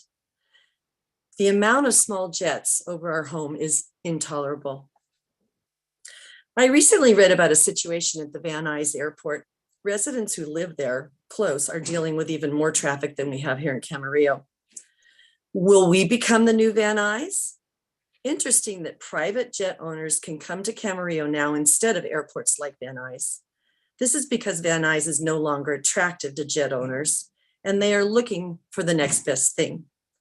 Cloud9 and Sky 805, if it expands and includes jets, will be their next best thing. What will happen to the residents of Camarillo who are dealing with larger increase of jet traffic daily? If you expand Sky 85 project to include jets, it will lower the quality of life from the residents of Camarillo. Business does not always need to grow constantly. I feel if this project with Sky 805 is to have jets included at any time, it will not be a positive experience for the people of Old Town. I am delighted that the cargo and commercial jets were canceled last year. Now I feel that the focus has changed to promote small private jets to use or to be based at Camarillo Airport. We want to make sure that it's open communication so residents of the city of Camarillo actually know what's happening at the airport. Everything is a surprise. I had no idea that Cloud9 was going to be built till I saw it being built. Please open communication and please make sure that the residents of Camarillo know what's going on with the airport for our lives. Thank you. Okay, and I'll go ahead and read some written public comments we received, and then we will also circle back for some verbal comments. So the first written comment is from Michael and Lisa Rittenberg. It reads, "We are 32 plus year Camarillo residents in Old Town. We live 2 blocks south of Ventura Boulevard near Otavio's restaurant. We knew we were in the direct landing approach for the Camarillo Airport in 1990. However, over the years, the noise, numbers, size of planes, and frequency of flights, open paren, especially later in the evening, close paren, has increased tremendously. This is especially true during family evening time hours after 4 p.m. We do not want to be unreasonable, but we do not want more flights or bigger planes. We most definitely do not want bigger planes than now. However, as a possible compromise and solution, if the landing and takeoff approach flight paths could come in and out over the agriculture, open paren farm, close paren areas of the Oxnard Plain, then things would not be so bad potentially. And quite possibly, this could mitigate some of the noise and pollution in our lovely town. We would likely be okay with that kind of planning. But I hear that FAA would have to change things, and that is onerous, or maybe have the runway directions be changed. But to continue to fly directly over our house interrupts our quality of life tremendously. So please put us down as definite, quote, no votes, unquote, on any further expansion of the size of planes allowed and numbers of planes, flights coming into our lovely area airport. End of comment from Michael and Lisa Rittenberg. The next comment is from Jacqueline Ruelas. It reads, Dear Airport Commissioner, I am emailing regarding the current issue of airport expansion at the Camarillo Airport. As a resident of Old Town Camarillo, I am deeply concerned about the increase in jet noise. When I purchased my home in Old Town, knowing it was near the airport, I didn't and don't mind the small aircraft that frequently use the airport. At present, the jet noise is a nuisance, annoying, and increasingly unbearable. Would you want jets flying over your homes at any time of day? Please consider the voices of the Camarillo residents who have to suffer the consequences of your actions. Vote no on the airport expansion. Thank you, Jacqueline Ruelas. End of comment. The next comment is from Robert Durham. It reads, to whom it may concern, please do not ruin our small town of Camarillo by expanding hangar airport commercial use of our airport. We value our city and want to keep it safe and beautiful. Thank you, sincerely, Robert Durham. End of comment. The next comment is from Gerald Jerry Elves. It reads, Keith and Madeline, APL supports Channel Islands expansion project. Jerry Elves. End of comment. The next comment is from Christine Kelly. It reads, as a resident of Old Town Camarillo, I am very concerned about the steady increase in jet traffic I've seen over the last 2 years. If yet another expansion project is approved, more and more private jets will fly directly over my home to land. This is a real health threat to my community. We all know that breathing in toxic particulates from jets is dangerous, especially for children. Also, there is a proven direct link between noise pollution and adverse health effects. These problems include stress, high blood pressure, and hearing loss. Don't let Camarillo become another Van Nuys where every 7 minutes there is jet activity. Please do not approve the Sky 805 project. Thank you, Christine Kelly. End of comment. The next comment is from Jennifer Lopez. It reads, my husband and I moved to Camarillo in April 2021. We are unfortunately in the flight path for the Camarillo Airport. Since we have moved in, there has been an increase in air traffic and noise pollution at all hours of the day and night. If you were to expand, I would imagine it would only get worse. We are against the hangar expansion. Being near Oxnard Airport and seeing how there has recently been a recent increase in airplane crashes, we do not want to see the hangar expansion happen and possibly bear those same consequences. A concerned citizen. End of comment from Jennifer Lopez. The next comment is from Star Wilson. It reads, please do not expand the jet hangars at Camarillo Airport. As a longtime resident, I've noticed more and bigger jets contributing to noise pollution recently. Our quality of life is more important than enriching some corporate owners who don't even live around here. Thank you. End of comment from Star Wilson. The next comment is from Richard Scorpin. It reads, hello, my name is Richard Scorpin. I'm an employee of Channel Islands Aviation for the past 27 years. Our company has over 35 employees and we offer flight training, aircraft maintenance, hangar space, aircraft fueling, and the support of general aviation to many aircraft owners and operators. Channel Islands Aviation has been serving the aviation community here at the Camarillo Airport since 1976, when the airport first opened to the public. Our office and hangar buildings are a vital part of our operation and require daily maintenance. Most of these buildings are original to the airport when it was first an Air Force base over 70 years ago and lack many modern amenities. Heating and air conditioning are either not installed or not working in the hangar offices, and dozens of electrical outlets no longer function. Office and hangar lighting is substandard and in need of upgrading to more efficient and, quote, green, unquote, products. Channel Islands Aviation needs these buildings upgraded and modernized to meet our business needs, to serve our customers better, and to continue operating our business here at Camarillo Airport. We're asking for your support in the modernization of the Channel Islands Aviation facilities, including new hangars with more space for our local businesses to grow and remain doing business in Camarillo. Thank you for your support. Richard Scorpin, Director of Maintenance, Channel Islands Aviation. End of comment. The next comment is from Maureen Rodriguez. It reads, please consider my stressful concern about the approval of the proposed lease agreement presented by Sky 805 and do not approve the new lease tonight. It requires more research, with that information provided to Camarillo residents with an opportunity to respond. I live in Old Town and am one of many being affected by the large jets that are currently using Camarillo Airport. Jets fly so low, they often set off my Ring doorbell. Outdoor conversations are interrupted by the noise. Most importantly, there is a safety concern as low-flying aircraft start their descent over our neighborhoods, the outlet center and active Target retail center. We need to have careful planning to address these issues. Approval of increasing Sky 805 ramp and rebuilding hangar control without specific guidelines and restrictions for use and size will result in a decline of quality of life in Camarillo.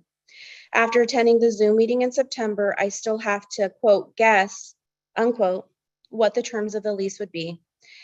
That the representative of Sky 805 would not participate in the meeting creates suspicion as to the intent of the developer. There is no hurry to approve the proposed leases. Sky 805 knew the terms of the leases when they bought CI Aviation. Let's not be victims of a bait and switch action that will only benefit business and not Camarillo residents who will still have to provide local infrastructure and local resources that are already stressed. Maureen Rodriguez, end of comment. The next comment is from Katie Mitchell. It reads, please do not approve the proposed leases that would allow Sky 805 to expand at Camarillo Airport before more information is made available. At the September meeting, the last time this item was on the calendar, the representative from the Development Corporation became unavailable to answer even the basic questions. There should be no reason to rush to enter into new leases as Sky 805 knew the lease terms when they were obtained as part of the transaction with Channel Island Aviation. The citizens of Camarillo are entitled to have detailed information and an opportunity to study and respond before any leases regarding the growth and development of the Camarillo Airport are approved. Particularly since the proposed term of the lease is 40 years, which will have a long-term impact on the city. Any changes to the lease or adoption of a new lease should be well publicized and public input solicited prior to the approval of a long-term lease that allows possible increased traffic, including that of larger jets. The activities at the airport have a major effect on quality of life issues, including air quality, noise quality, and the effect on infrastructure of Camarillo. The large jets that currently fly low over our homes numerous times a day and night, loud enough to set off Ring doorbells, are currently affecting our quality of life. There needs to be protection from corporate development, which can only be provided by exact specifications in any new lease or contract. And the comment is concluded due to the 250 word limit. End of comment from Katie Mitchell. The next comment is from Frances Jansen. It reads, "Hi there. I am writing to let you know that I'm a resident on Grand View Drive, Camarillo, that now feels like the approach runway to the landing strip of Camarillo Airport for many heavy jets, open paren, 10 windows and more, close paren, to land, where before the norm was small single-propped aircraft. With as much added air traffic of large jets this last year, it has greatly diminished my enjoyment of living in my home and being in my garden. I certainly didn't sign up for living on the approach runway to our airport that now has become the much-used landing strip of large jets. I'm sure that the money aspect for City of Camarillo is greatly enhanced, but not my life, nor that of fellow residents and taxpayers that live in this area. I've now been made aware that there may be even more heavy air traffic, and that just isn't tolerable to live under. Looks like we will have to start letting our voices be heard. Sincerely, Frances Jansen." End of comment. The next comment is from Michelle Miller. It reads, "Please do not approve the lease to Sky 805. I live in Old Town and already can't stand the noise from small planes. We do not need more air traffic or pollution in our beautiful town." End of comment from Michelle Miller. The next comment is from James Maglos. It reads, "I am in full support of Channel Island Aviation Modernization Project. I look forward to seeing another beautiful airport improvement from Ron and Nick, always first class." End of comment from James Maglos. The next comment is from Ian Whittinghill. It reads, "To whom it may concern. Whittinghill Aerospace has spent most of its corporate existence operating from Camarillo Airport. From this location, we do engineering and design work, manufacturing, flight operations, and hardware testing. We also find the business and personal community around Camarillo Airport to be a great asset to the work we do. Customers and guests are always eager to visit our facilities to engage in our work in this unique setting. Keeping the company aircraft here has also made travel to our other facilities, open paren Mojave Spaceport, close paren, especially convenient. We look forward to a continued presence here for decades to come. However, we have encountered some facility limitations to our current work and future forecast growth.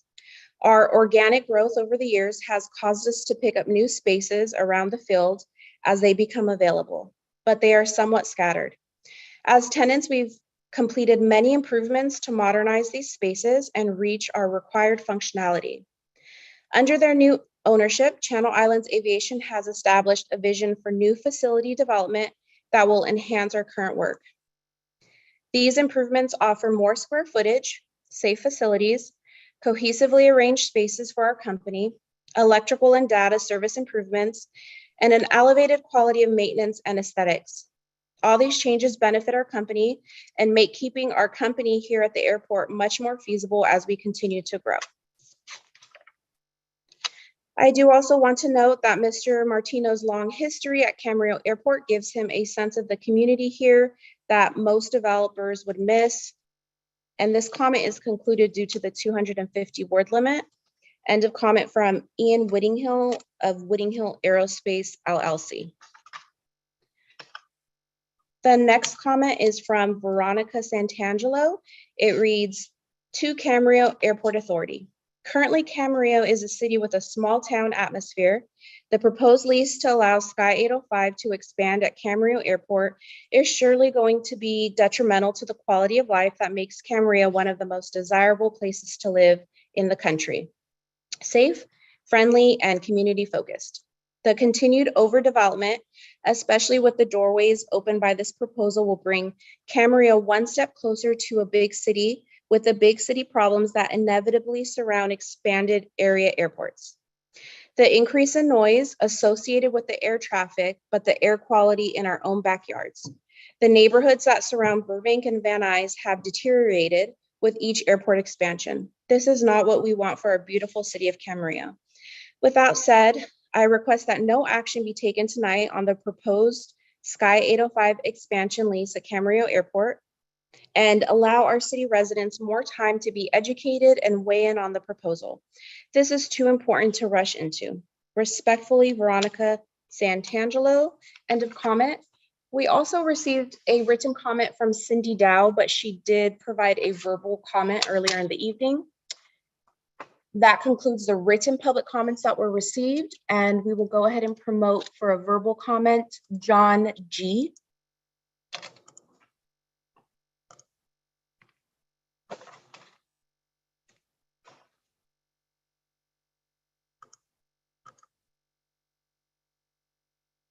Okay. And John, if you want to state your first and last name for the record, that would be great. Yes, Please. my name is John Greenwood. Thank you. I just wanted to ask a question. Basically, we've got a noise study coming up in December that will be conducted before either the Cloud 9 or the Sky 805 project is completed. From what I understand, these two projects will be the projections for the noise they're going to create will be included in the project, in the noise study. Do we have those projections? What do they show? And what will the noise increase be over Old Town? Only other thought here is, like most of the letters you've heard today, and I think some of the opinions off the panel, it's really hard to believe that you're not going to increase jet traffic by increasing the facilities at Camarillo Airport in the way that you're doing. That's it. I just want to know what we've got as far as any actual facts about what will happen. Thank you.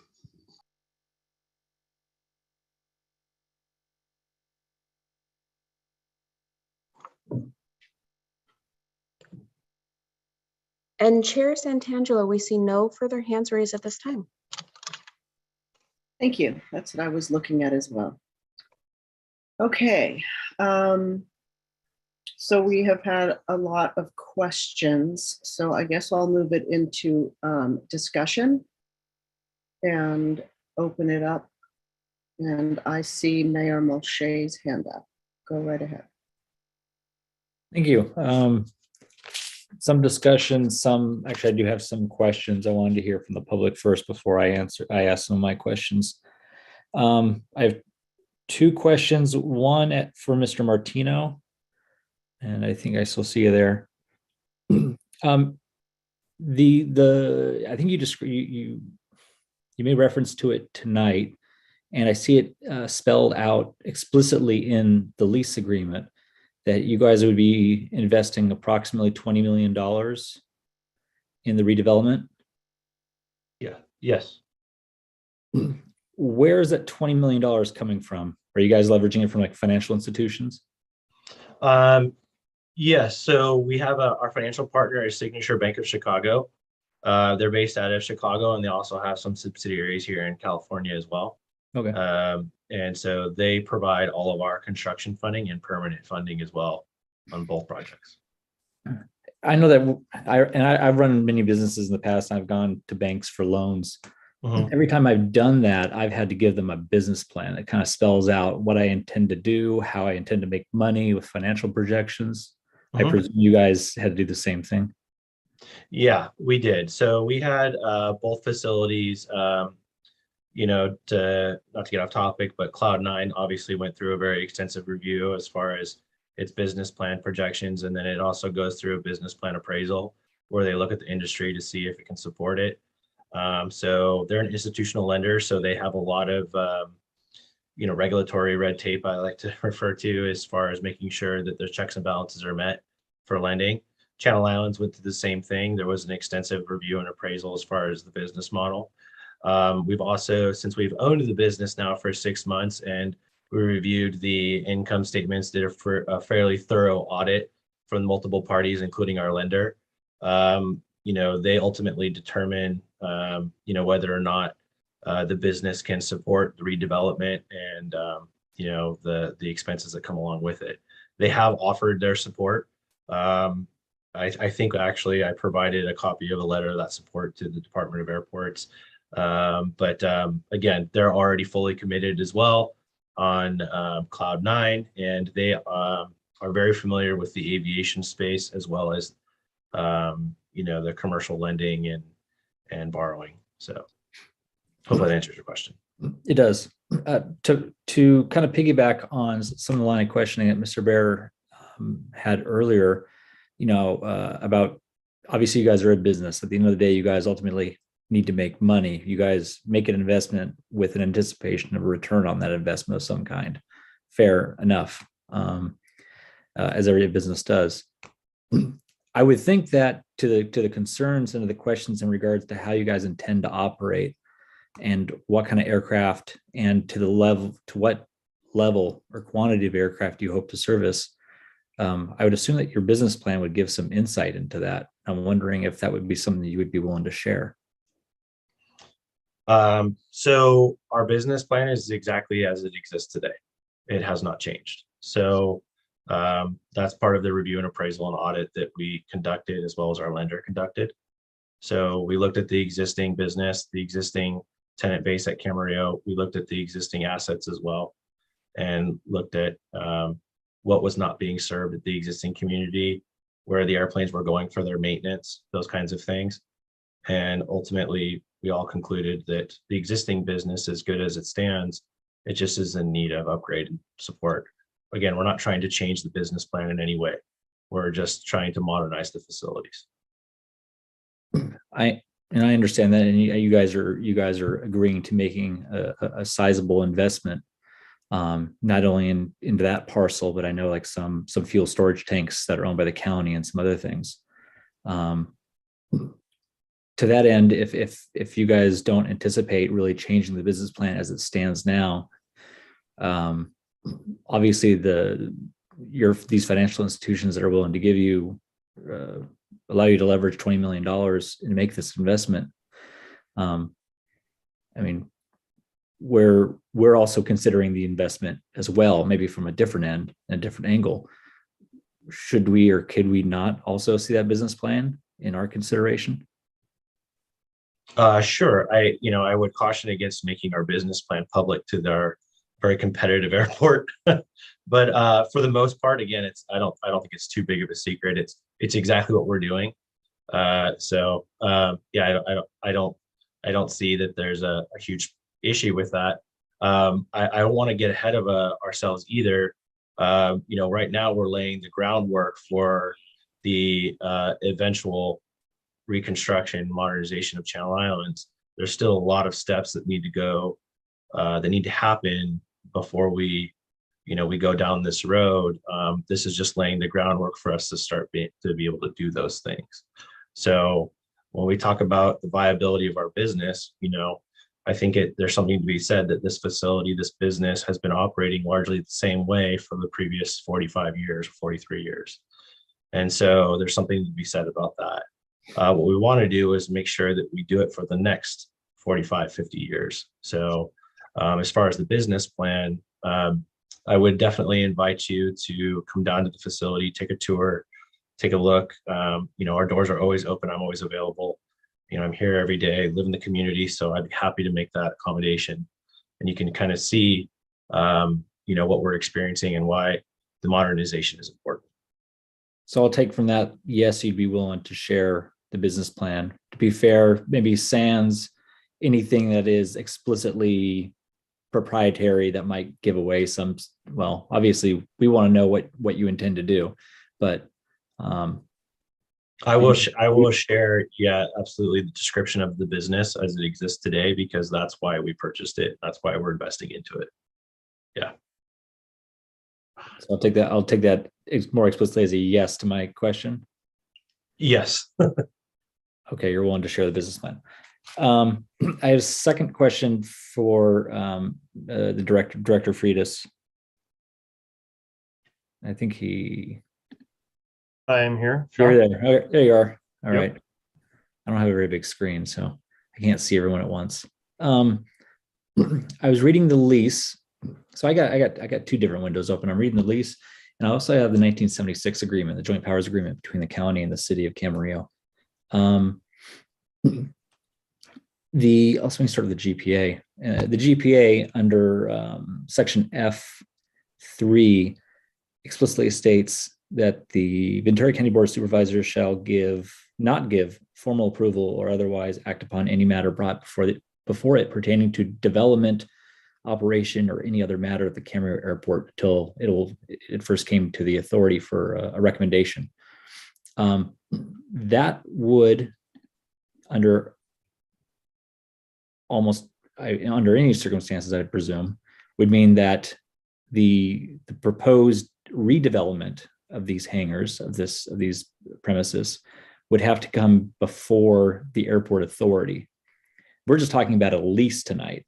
In it is some broad strokes as to what they intend to do, but the specific plans would come back before the authority, even in light of, and I have to make note because the lease explicitly actually states on page 5 of the lease, alterations by tenant and development timeline, really explicitly states exactly not only the timeline, but what the redevelopment would consist of.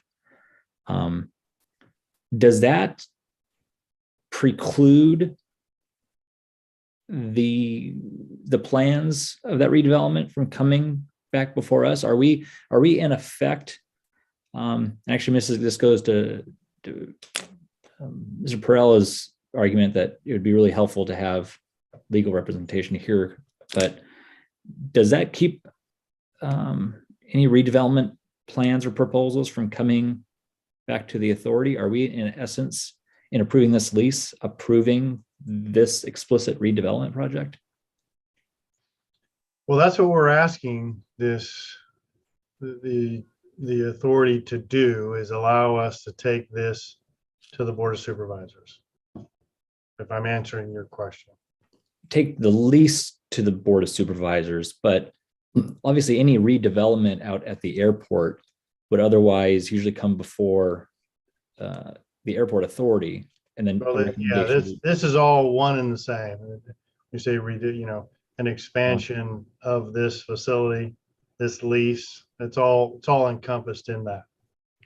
Okay, that answers my question. All right, thank you. Chair, that was all I had for now. Okay, thank you. Does anybody else have any comments? Supervisor Long. Thank you. And to go with Director Milche's question on the redesign, we have seen all of the redesign. There's no other changes. Is that for me? Either whoever would like to answer. Well, I think I don't want to.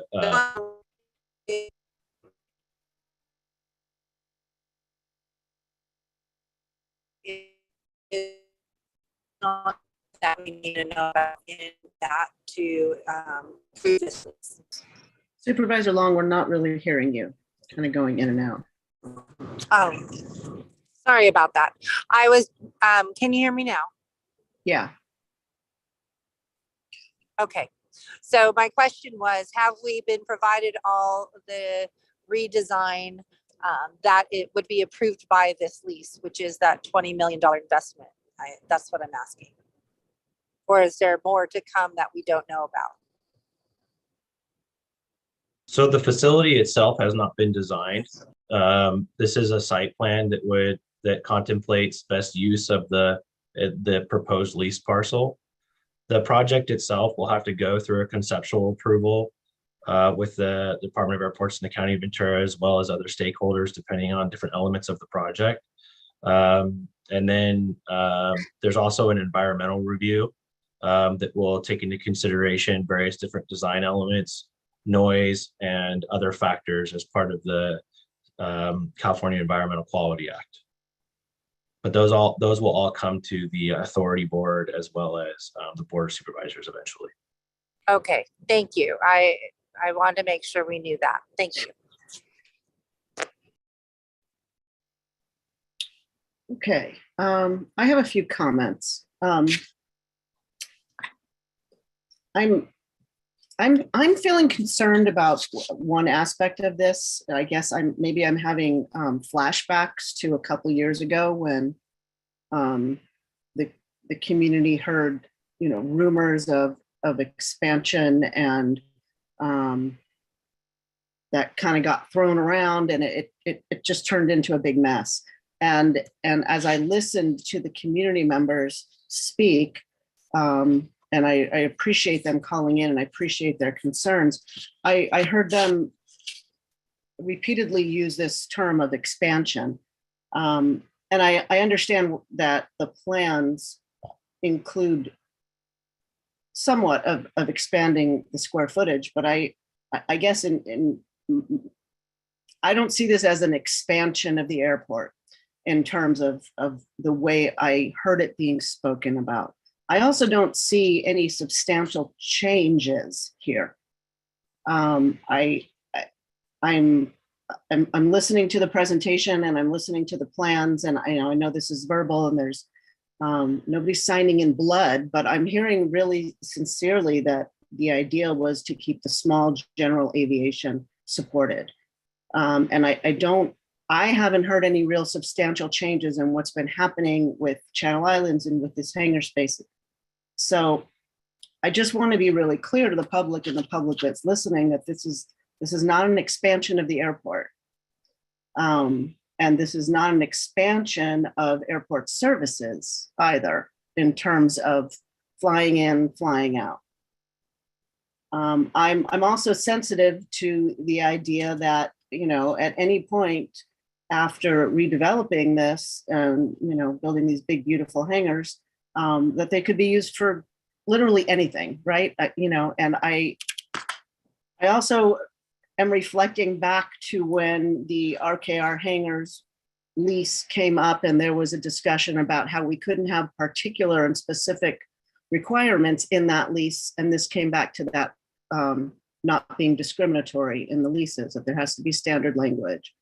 So I'm just hearing all of these things that are kind of taking me back to, what we went through a few years ago. And I don't want to head back there. And so I just want to make sure that people are getting the accurate information. And I really appreciate this presentation. I appreciate, Nick, you being here to answer a lot of tough questions. I understand the concern of the Old Town folks, but a lot of the comments that I heard also just about sort of aviation in general at the airport. And I want to reiterate, I've done this when we've had discussions for Oxnard, but there are a lot of things that we have put in place in the airport to really track the flights and to be able to have really good data and to be able to really understand what is happening. And, just for instance, when we hear that there are flights all day, all night, Mr. Freitas, we've been tracking this because we've had some complaints in Camarillo. And I can tell you that, I was told that there were 0 flights between 12 midnight and 5 a.m. during the month of October. So this stuff is being watched and it is being tracked. And so I just want to be real careful when we're talking about what's really happening here. So like I said, I don't really see any substantial change to what is currently in operation here. And so I don't know if it's really fair to come in and then have all of these requirements or mandates for them or promises going forward. So I will leave it at that. And I guess we're at the point where I will entertain a motion unless there's continued discussion. Chair, this is Supervisor Long. I really appreciate your words. I share those same concerns, and I would motion to approve a staff recommendation. Do we have a second? I will go ahead and second. Okay, I can do the roll call vote. Supervisor great. Locke, Thank you. Supervisor Long, Yes. Supervisor Lopez, Yes, and thank you for the discussion and deliberation. This was really, really good. Thank you, Chair Santangelo. Mayor Molche, I will say no with a note that I would like some more information. Chair Santangelo, Yes. Vice Chair Bear. No. That motion passes 3-2. Okay. Mr. Perillo, I see your hand up. Did you? Yeah, I No, was sorry, hoping- I'll bring it down. I was hoping that I could get the answer. Mr. Mulgate brought up an excellent thing. He reviewed some documents and then Mr. Freitas answered. So in other words, and again, I have no vote on this, but again, this is not coming back for a redevelopment plan. This is all in one, all inclusive, all in one and the same. That's kind of what I understood from Mr. Freitas. I wanted to get it a little clearer. I've gotten in trouble for asking it this way, but I'm going to ask it this way again. Plain English. What was the answer to Mr. Mulcahy's question? Would this have to come back in plain English? Yes or no? This does not come back. So the answer is no. Thank you. Okay. With that, we will move on. It's been a while since I looked down at the agenda. Give me a minute. Okay, so that moves us on to item E with which is a combined Camarillo and Oxnard item, which is the the effectiveness of the Aviation Advisory Commission and the Camarillo Oxnard Airport Authority. Thank you, Chair. This was an item that was put forth by the County Board of Supervisors, I believe, back in February of this year. And, we have the Aviation Advisory Commission. We have these two committees, authorities, the Camarillo and Oxnard Airport Authority. And the question was, a lot of meetings, a lot of staff time dedicated to these. We spent about 25 hours a month preparing all the packets and information. So the question was, could we combine these? What could we do to make these more effective and efficient? Because of the joint powers agreements, kind of difficult to say combine the Airport Aviation Advisory Commission into either of the authorities because of the very delicate balance between the city and the counties. So that really wasn't an option. So my thought was that we slim down the number of meetings and make them, maybe something like every other month.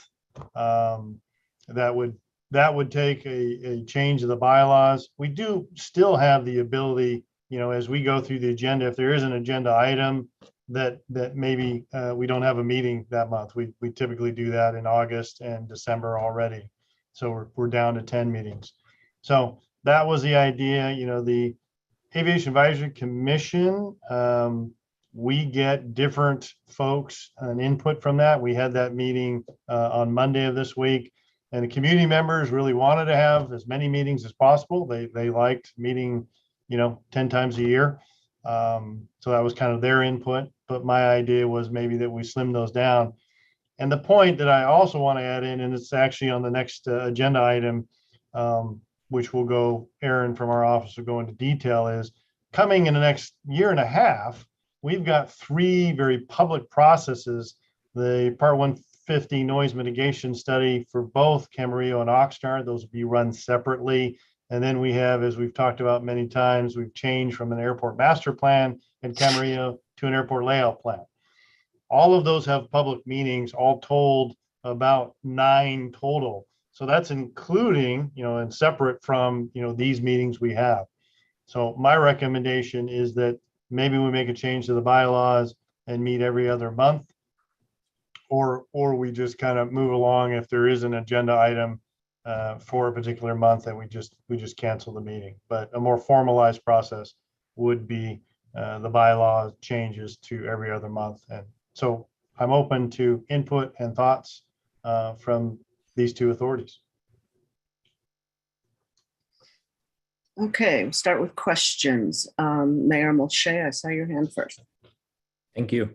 Director Freitas, can you or anyone on staff, what is the history of the advisory commission? How did it come about? I know how the Earth Authority was devised. It came about from the 1976 agreement. There's nothing in there about an advisory committee. I was curious what the backstory is. I personally don't know how it came to be. Yeah, I'd hate to speculate. I don't know. We'd have to do some research to make sure I didn't give you bum information. So I'd have to come back on that. I appreciate if the answer is I don't know, I really appreciate I don't know rather than try to give me. Yes. Second question is, I understand the purpose of the authority, and we have we have authority in making recommendations to the Board of Supervisors. Does the advisory committee have any kind of the decisions they make? Are they in any way binding? Are they merely there to kind of influence and give additional information or the supervisors? The Aviation Advisory Commission does not have the authority similar to the Camarillo or Oxnard Authority. They advise the County Board of Supervisors. That is their role. Public input and their areas, community members with some sort of expertise or interest or knowledge of aviation, and they strictly are to advise the Board of Supervisors. Each Board of Supervisors, there's 5 of them, each have 2 appointees for a total of 10 members on the Aviation Advisory Commission. Okay. Thank you. That's all my questions for now. Supervisor Long. Hi, thank you. Quick question. I know we've had a regular meeting schedule, but there's been several meetings that we have canceled because there wasn't enough information. Is that where you're basing this suggestion? It is, we do have that from time to time, and we as staff, sometimes just because there's a meeting, put things on that we've already talked about the month before, so it's kind of redundant information. So we would be better at that.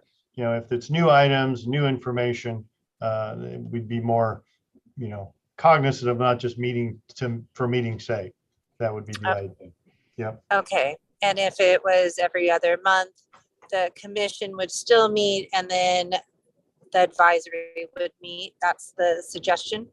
Yeah, my suggestion is that, we mirror, the aviation, the AAC and the authorities mirror each other, not having one meet off months, that they together meet. So the same information is getting out and it's shared at the same time. And the other question I'm just thinking is that what if something happens that needs to be done? A lease needs to be done or funding, would we have the capability of a special meeting?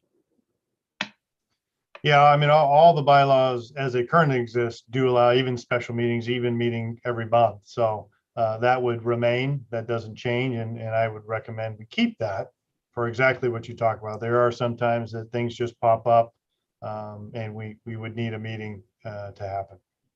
Well, and I asked that to make sure there's transparency and for the public to know as well. So I really do appreciate that discussion. Thank you. Yes. Mr. Bear. Just a quick note, Director. I'm looking at the JPA in paragraph 10, which requires monthly meetings for the authority. So would any of this require modifying the JPA? I won't answer that. That would definitely be an item we would pass to County Council if that was required. And again, I don't know that we, kind of depends what direction the committee wants to move in, whether it's just as is, and if things, there isn't a full agenda items, then we just cancel, which is allowed as it stands now.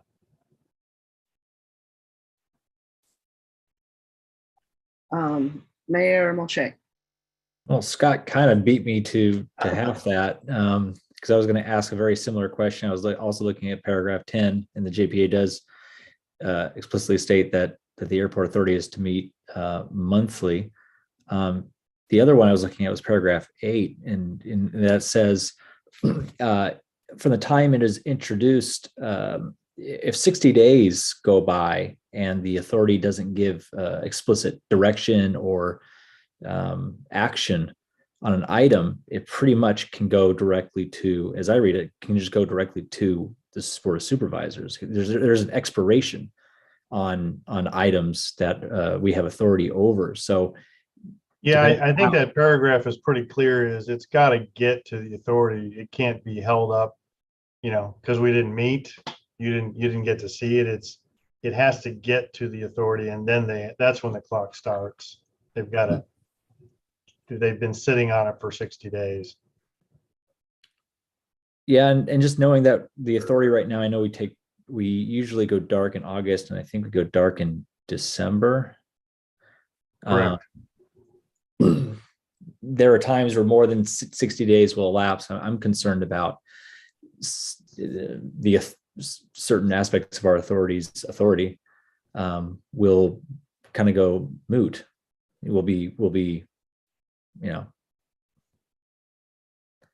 I just say I have concern. I'm getting into more of my discussion now, but I have significant concerns. I thought we were talking more about the effectiveness of the commission. I would not propose any changes to the meetings of the authority.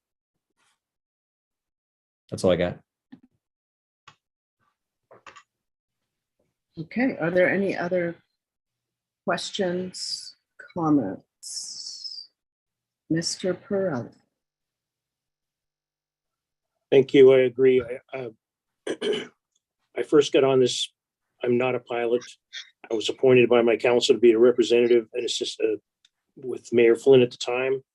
I recall one horrendously exciting meeting, and it was the airport advisory. Supervisor Long and myself were in a packed room at Camarillo Council. There have been some really hot items that were very fortunate. I think that we had both groups meeting and regular, because a lot of hot issues got hashed out. Unfortunately, we went through 2 general managers. I think one got hung out to dry. I don't think reducing the number of meetings is a wise move. I do think that if we do have sharp people running the organization, they can figure out if we don't have enough items on the agenda, there's no reason for a meeting to take place. But I don't think putting in the bylaws to change that we go every other month is a smart move. I don't know what the next issue that would get everybody hot. We've had the runways, we've had the hangars, we've had the issues with respect to noise. I don't think it's a good idea to back off from meeting monthly. That's my comments. Supervisor Long. Thank you. I appreciate hearing everyone's comments, and I just want to state from the Board of Supervisors that there is always the intent to follow with the JPA, and also to make sure that things go through the authority before it goes to the Board of Supervisors. So I want to be clear with that, just because I was at that meeting when this was voted or just asked, how many meetings do you need? But I'm also hearing from our board members that there is flexibility if the director feels that there's nothing that needs to be approved or action needs to be taken, that the board is, at least from some members, stating that the meeting could be canceled and move to the next meeting. So I just wanted to confirm if that would be a flexibility for people.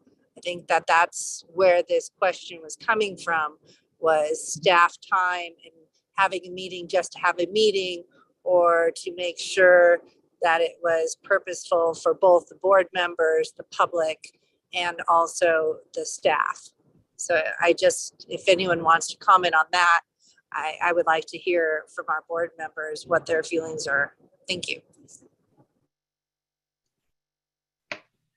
Thank you, Supervisor.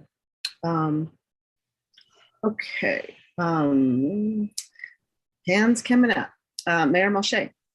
All right. So to respond to Supervisor Long's comments or give my commentary on maybe some of the questions she asked or raised. The point of the authority is, to act on things. I'm the last one who wants to have a meeting for the sake of having a meeting. I want efficiency. But we also have to remember that I think the other core feature of the authority is giving the public an opportunity and a venue to bring matters to our attention, to voice their concerns, to address things, both that are on our agenda, or in many cases, especially lately, the items that have not been on our agenda. I think it's really important that we make sure that the public, and whether they are members of the public, members of the county, whether it's Camarillo or Oxnard, whether they are pilots or not, at either of the airports, I think it's important that they always feel that they have that venue and they're able to be heard and they're able to voice their concerns, whether it be on a jam-packed agenda, on matters that are on the agenda and that concern them, or just simply because they have an issue, they want to bring it to our attention, they want to be heard. I think that is very important. I think if when it comes to trying to save staff time, and we've dealt with similar issues at the city of Camarillo as well, and trying to best appropriate staff time, streamline things, and make sure there's not too much redundancy. Maybe it's because I'm a member of the authority. I ask this question, or have kind of this opinion, but I sometimes question the if staff wants to save time. I think there's opportunities to save time by adjusting the commission's schedule, or I know there have been discussions in the past as to how effective the commission is, considering that it's not binding and there is a lot of repetition. Their agenda is effectively our agenda, vice versa. So I'm not for combining the commission or the authority for the very reasons that Director Freitas laid out. It would erode our authority and influence, and you would have to amend the GPA or JPA, and I'm not for either of those two things. But I honestly question the need for the Aviation Advisory Commission. I want to throw that out there.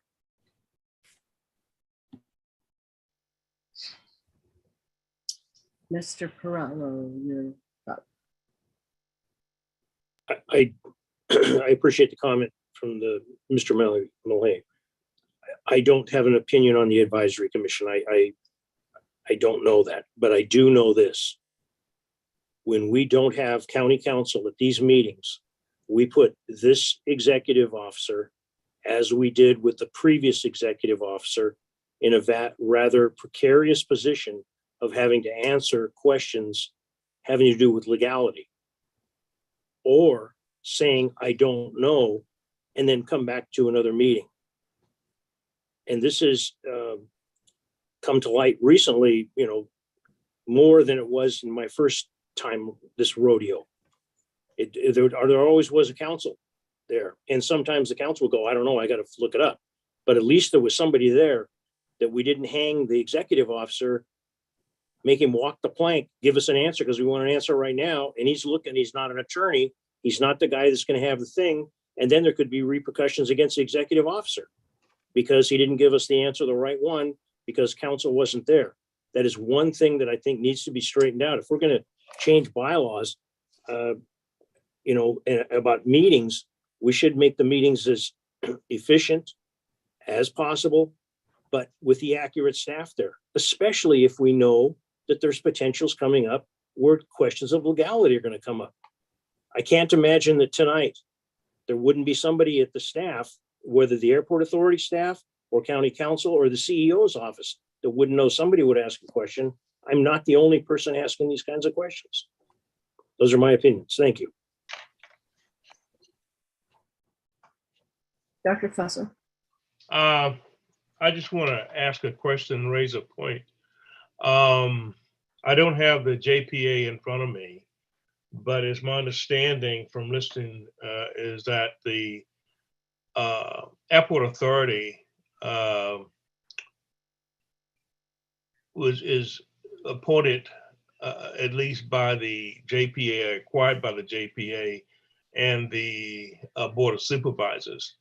The Advisory Commission seems to me has been appointed by the Board of Supervisors. And if that's the case, they're raising the question about the feasibility of continuing or not. It seems to me if they have a question about it, they should be making that decision. Whether or not we should have the Advisory Commission. And I understand the sensitivity because you have more input from the community. But I think the Advisory Commission should stay in place as it is and leave it to the discretion of the Director of Airports to cancel meetings when there's nothing to have a meeting about.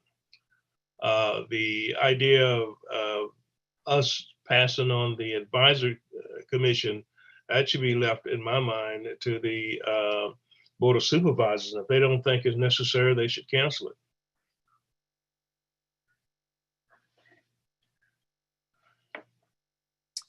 Okay, thank you. Are there any other comments? Chair, this is Anna. Would you like to hear public comments at this time? That would be great. Thank you. Thank you. I will make a statement for those that are listening online. And then while I'm doing that, we will promote Mr. Ben D. Benedetto. For members of the public, if you wish to make a public comment on agenda item number 6F, please press the raise hand button now, or if you are calling in today, press star then 9 to be added to the speaker queue. Mr. D. Benedetto, if you would like to unmute, show your screen if you'd like, and you'll have 3 minutes.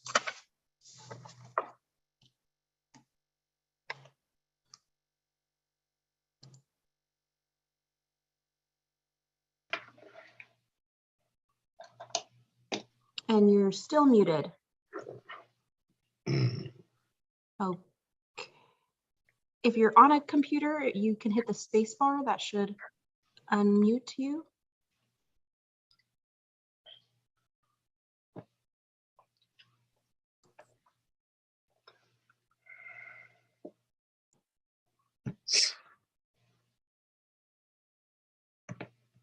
Okay, there's still no connection, Mr. Di Benedetto. We are sending you a link. We're asking you to unmute. If you see that, if you can accept.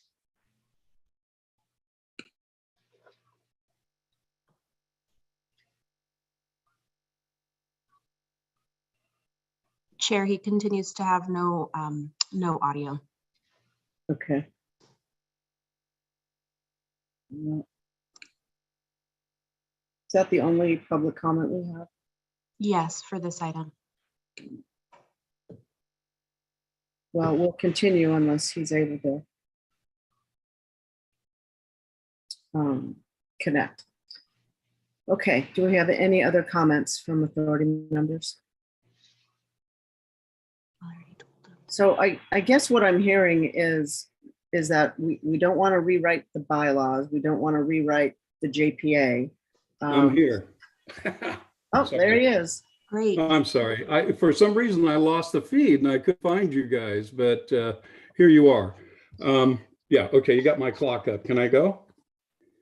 Yes, please. The reason that everything looks redundant on the commission and the board, the advisory or the advisory and the authority, is because the agenda is the same. It's made out by the airport staff. The commission does not have its own secretary. So everything that goes down on one meeting, 2 days, 3 days later goes to the next meeting. So I don't know how you're posting all this stuff and in compliance with the Brown Act. They must be being posted at the same time. But I can tell you, Article 5 of the Advisory Committee says the bylaws state that the role of the commission is to advise the board on technical, operational, financial, and policy matters, and that they are to represent the people of Ventura County, and that they are to consider the social, economic, and environmental effects of its recommendations. That's completely different than the bylaws for the authority. So You have the advisory, which is supposed to be talking to the community, getting an agenda written by the airport that excludes any comments by the community, any work done with the community, on an agenda sent to you that looked like the last one that they sent to the advisory with recommendations from the airport staff, not the community, the airport staff. If you kill off one meeting from the advisory committee, you are shutting out the public. When I meet with you guys this way, and everybody else does, I get the same situation. You've got a recommendation, you've got wheels in motion, you haven't heard from anybody, and you've got an airport staff recommendation. The advisory committee needs to have its own secretary. They need to make up their own agenda. If the airport has something to put on it, they will put it on there, believe me, and the advisory will do it. They need to have a meeting every month.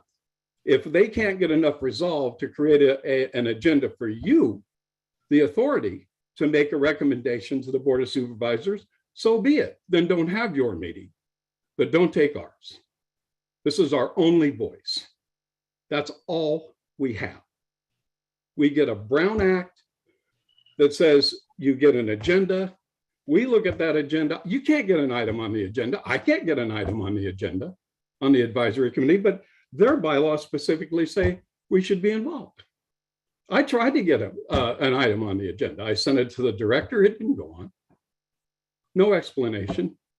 I sent a letter that I wanted submitted to them and to you.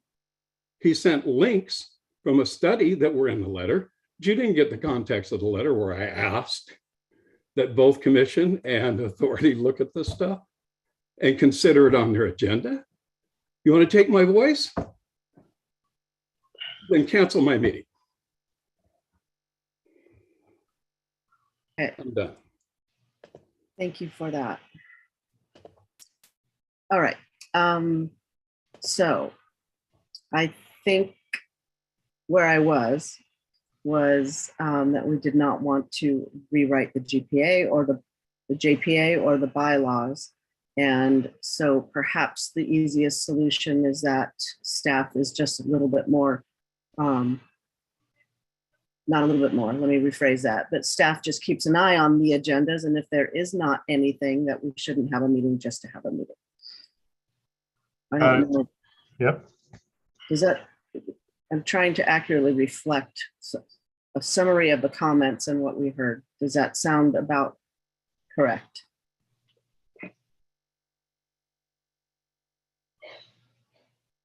Does to the airport? Yes. Okay, anybody else?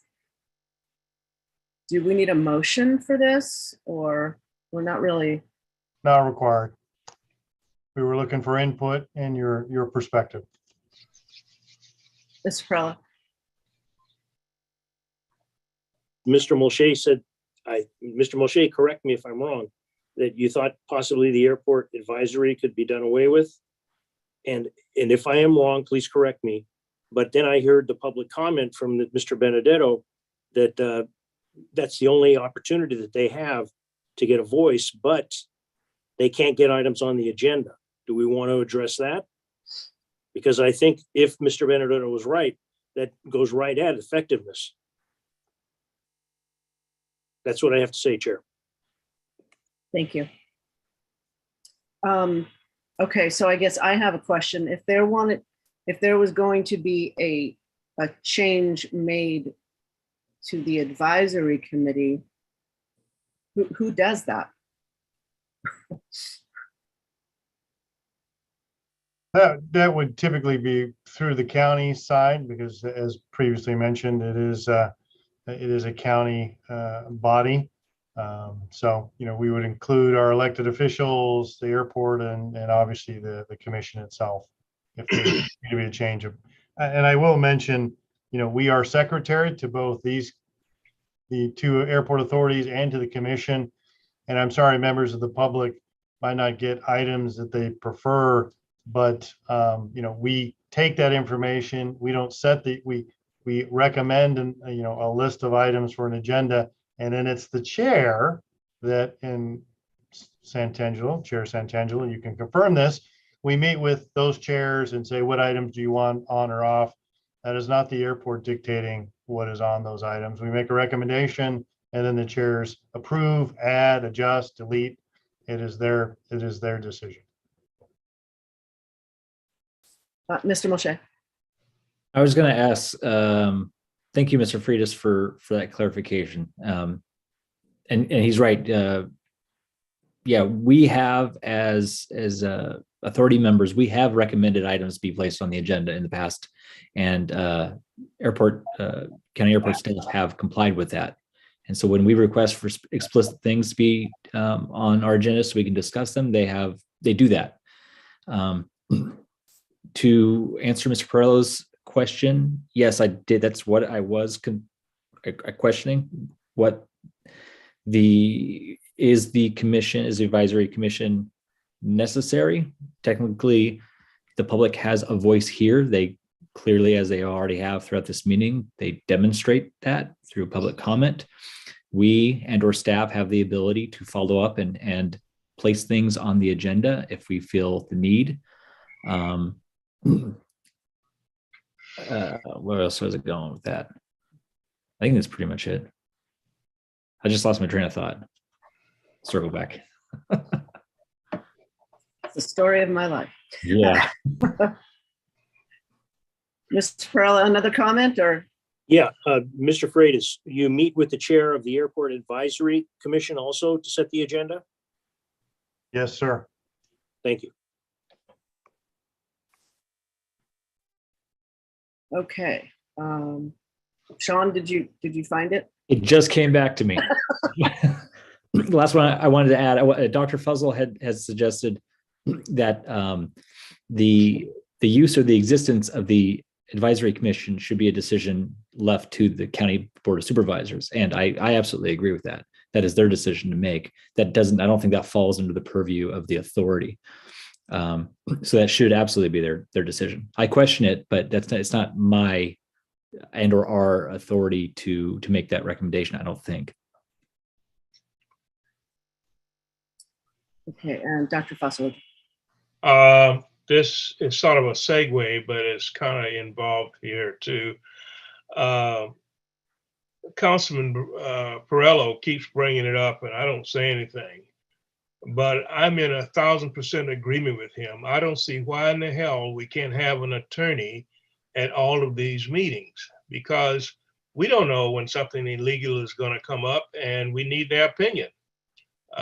This is a world of litigation, and the county pays this guy, and I think he should should be here. I just, I keep hearing Bert bring this up, and I agree with him every time, and nothing is happening. So I don't know whether we should vote on it or talk to the Board of Supervisors or what, but I think we should have an attorney at these meetings. That's it. Chair, you do have another member of the public wishing to speak on this item. Would you like us to promote her? Yeah, go ahead. Thank you. Barb Filkins, we are promoting you to a panelist.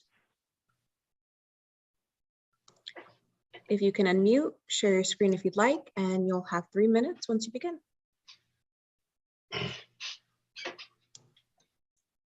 Can you hear me? Yes, we can. Okay. This is actually just a very simple question to Mr. Benedetto's comment about the similar agendas. Keeping both meetings, would it be possible to separate them so they're not adjacent to each other? So for example, if the advisory commission actually has resolutions or items that need to be brought up at authority, space the 2 meetings out that those items can actually get on the authority meeting that month. It's just a question.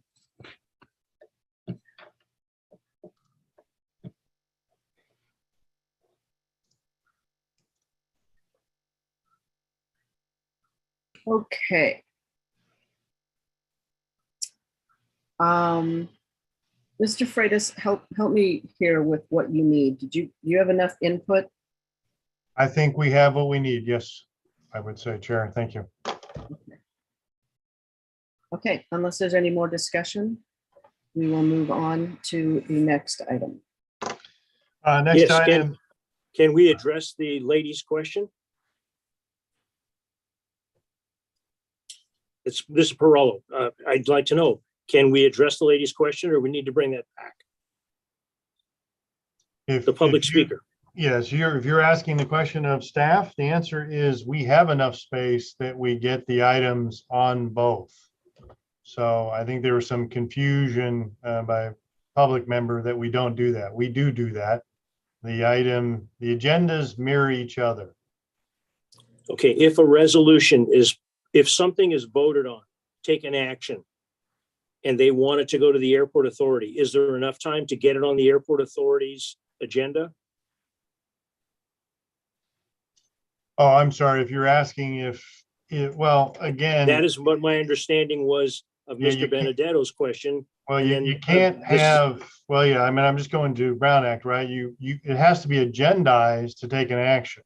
So it would already be on the authority's agenda. If they were taking action, we would know what it is, so that they can't have a meeting and come up with some sort of resolution and then try to move it on to the airport authority agenda. So I'm a little confused on what he is asking. Again, the agendas mirror each other. So the items are the same. We typically would report out, as I did, for example, just on this item, I said that the AAC did not want to change from a monthly meeting. So I kind of reported that to the authority.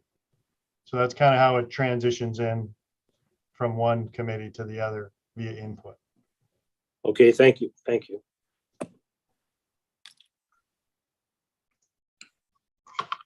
Okay. Moving on. So that brings us to item F, which is a presentation on current airport planning projects.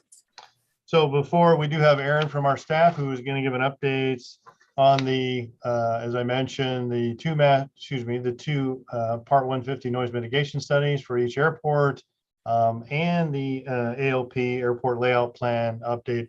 I do want to point out, as you heard on some of the previous items, these are the opportunities for the community to involve themselves in the long process. Each of these studies take about 1.5 years. There's community engagement. One's focused on noise. One's talking about the kinds of development. I wouldn't use the word expansion, because we're very clear that the ALP is not changing of the use of the airport. So Aaron will go through this, but these are the opportunities for engagement, and we're listening and hearing, and you'll hear that in our next item with our community engagement manager talking about the noise things that we're doing. So Aaron, if you would. Hello again. I'm happy to be here. We thought it was important, as the last time that the airport report provided any information was back in July of this year. And what we reported to the commission and authority bodies was that we had received FAA approval in May of 2022 to transition the airport master plan to an airport layout plan.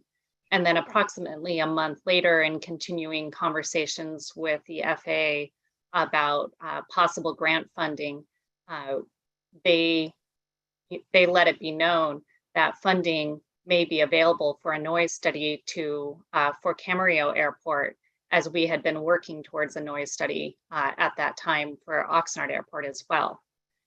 With that in mind, we came to your authority in July of 22 and to share the plan that we were going to move the ALP update forward in coordination with the noise studies. And since that time, since July, when we also on the noise study side requested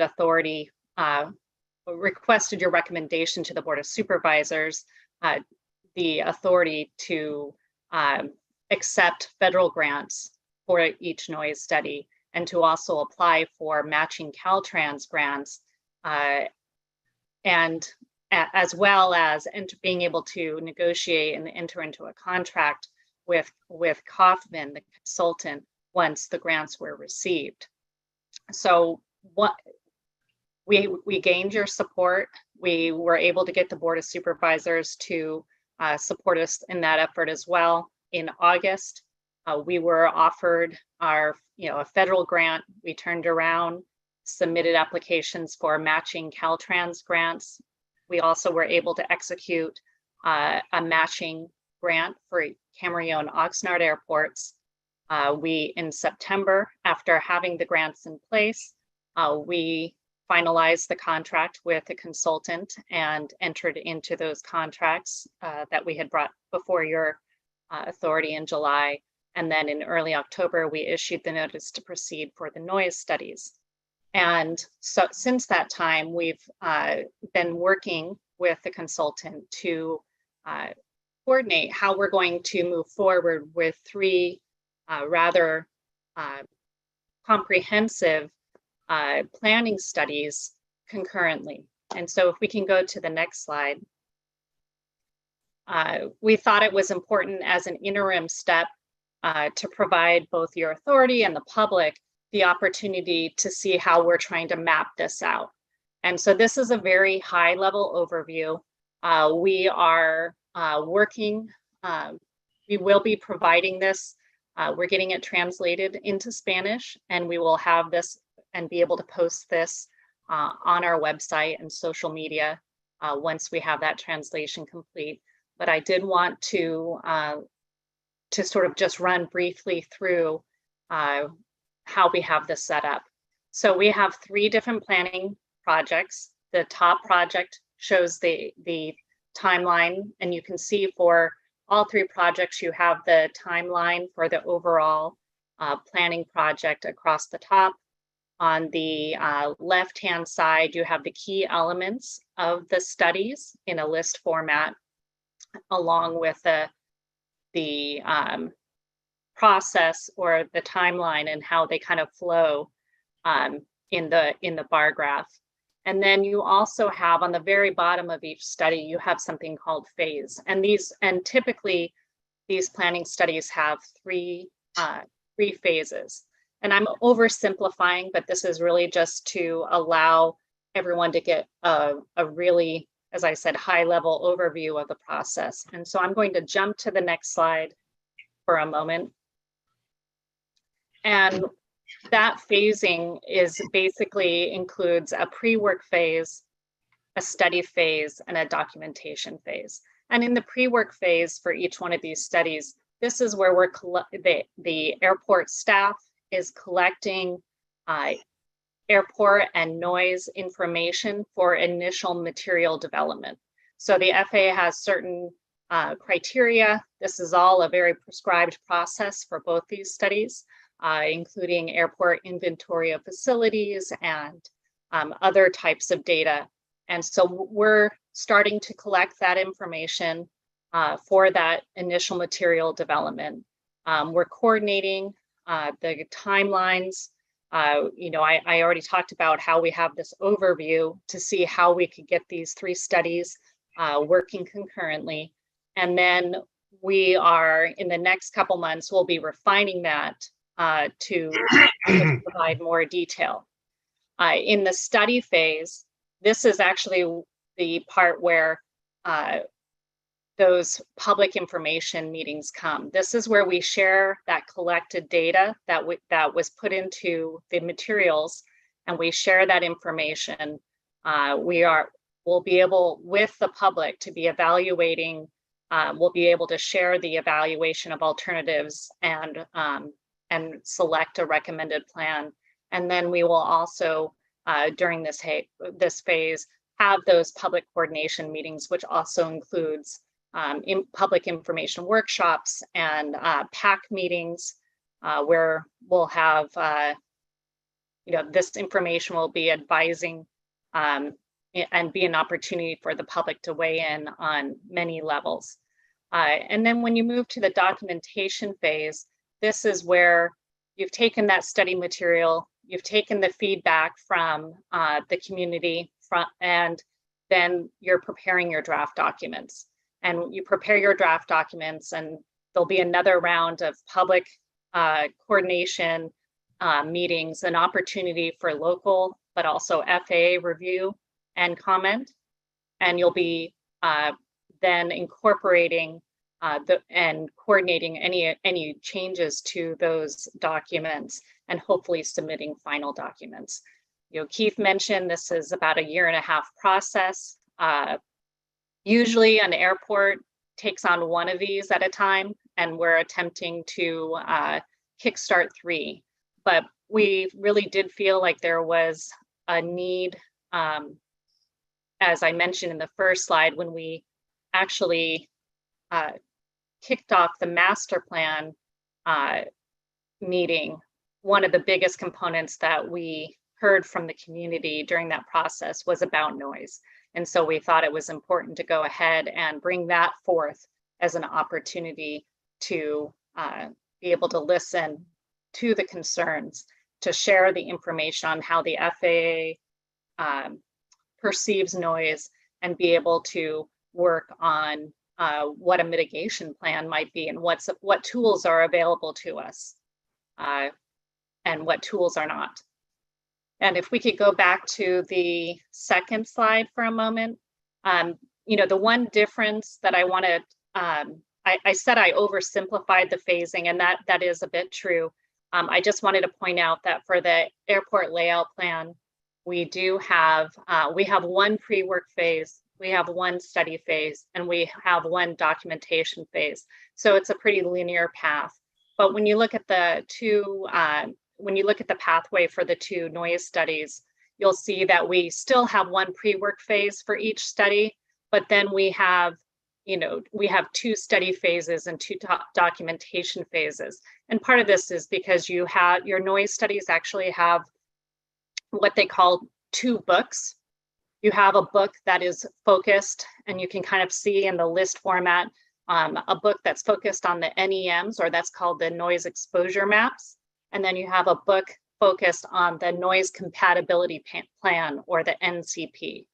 And so you'll have these study and documentation phases with that public coordination focused on those different aspects along the way.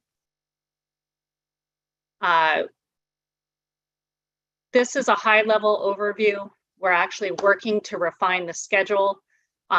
In this pre-work phase 2, we are also working on website development.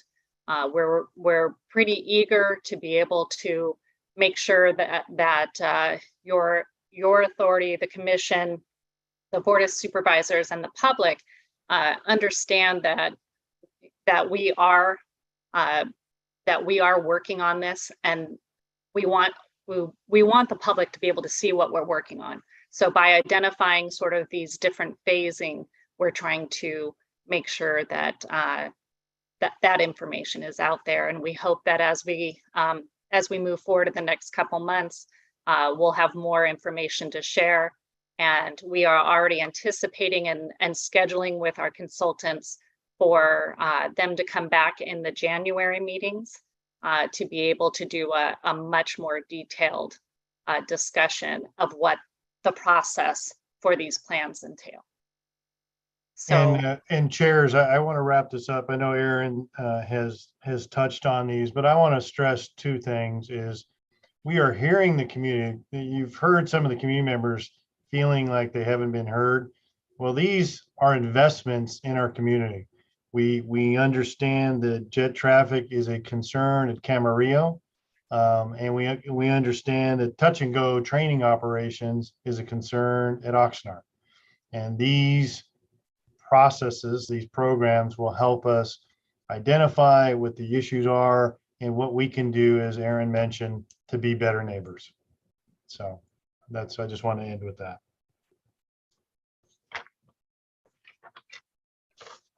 I'm happy to take any questions, and I can already see a hand up. I'll wait for Chair Santangelo. I'm here. Councilmember Perrella, go ahead. Thank you very much. If we can go to the 3rd slide where there were 3 sections. And Ms. Powers, I really appreciate the ability that you have getting this across. I can assure you as a council member and my former fellow council member, Ms. Lopez, we are hearing from the residents that you guys are taking this seriously with the noise concerns. So I can't speak for her, and she's now a supervisor, but I can tell you that the residents in Oxnard are appreciative of that. But I have a very specific question. The middle study phase. It says beginning first quarter of 2023. And it appears that we would have the information.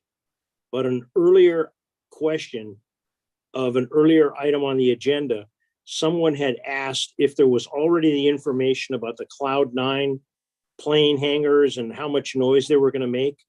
If I'm correct, and I'm thinking of his question and the way Ms. Powers has addressed this information, that information is already available under the pre-work phase, which is, it says in the green bubble, underway now. And that information could have been shared? That's a question. Sure. So I'm going to answer in two parts. First, I do want to remind this authority that the Cloud9 development underwent an environmental review. We met the CEQA requirements for that development, which included an evaluation of noise. And so I do want to say that noise and the anticipated operations were actually identified and analyzed in that environmental document that was moved forward by your authority and adopted by the Board of Supervisors. And then subsequently through this study, there is a forecasting element that is a very prescribed FAA, I'm going to say kind of formula for pulling together data. We will be covering a 20-year period, starting from current to the 20 years from now. That data, it will be collected and used as the basis for some of the information. And that's going to be explained in more detail by our consultants in January, to be explaining how this process works, what goes into it. And then when we say begins end of first quarter of 2023, we're expecting the first public workshops to occur in that time frame. And in between right now, that's underway. We've kicked off these studies. We're working on the coordination. We're working on the schedule. We're putting together the materials. We don't have the data yet. Okay, thank you very much. Okay, do we have any other questions or comments? Okay. Chair, we do have a public comment on this. Perfect. That was next. Thank you. And I will read my statement for the public.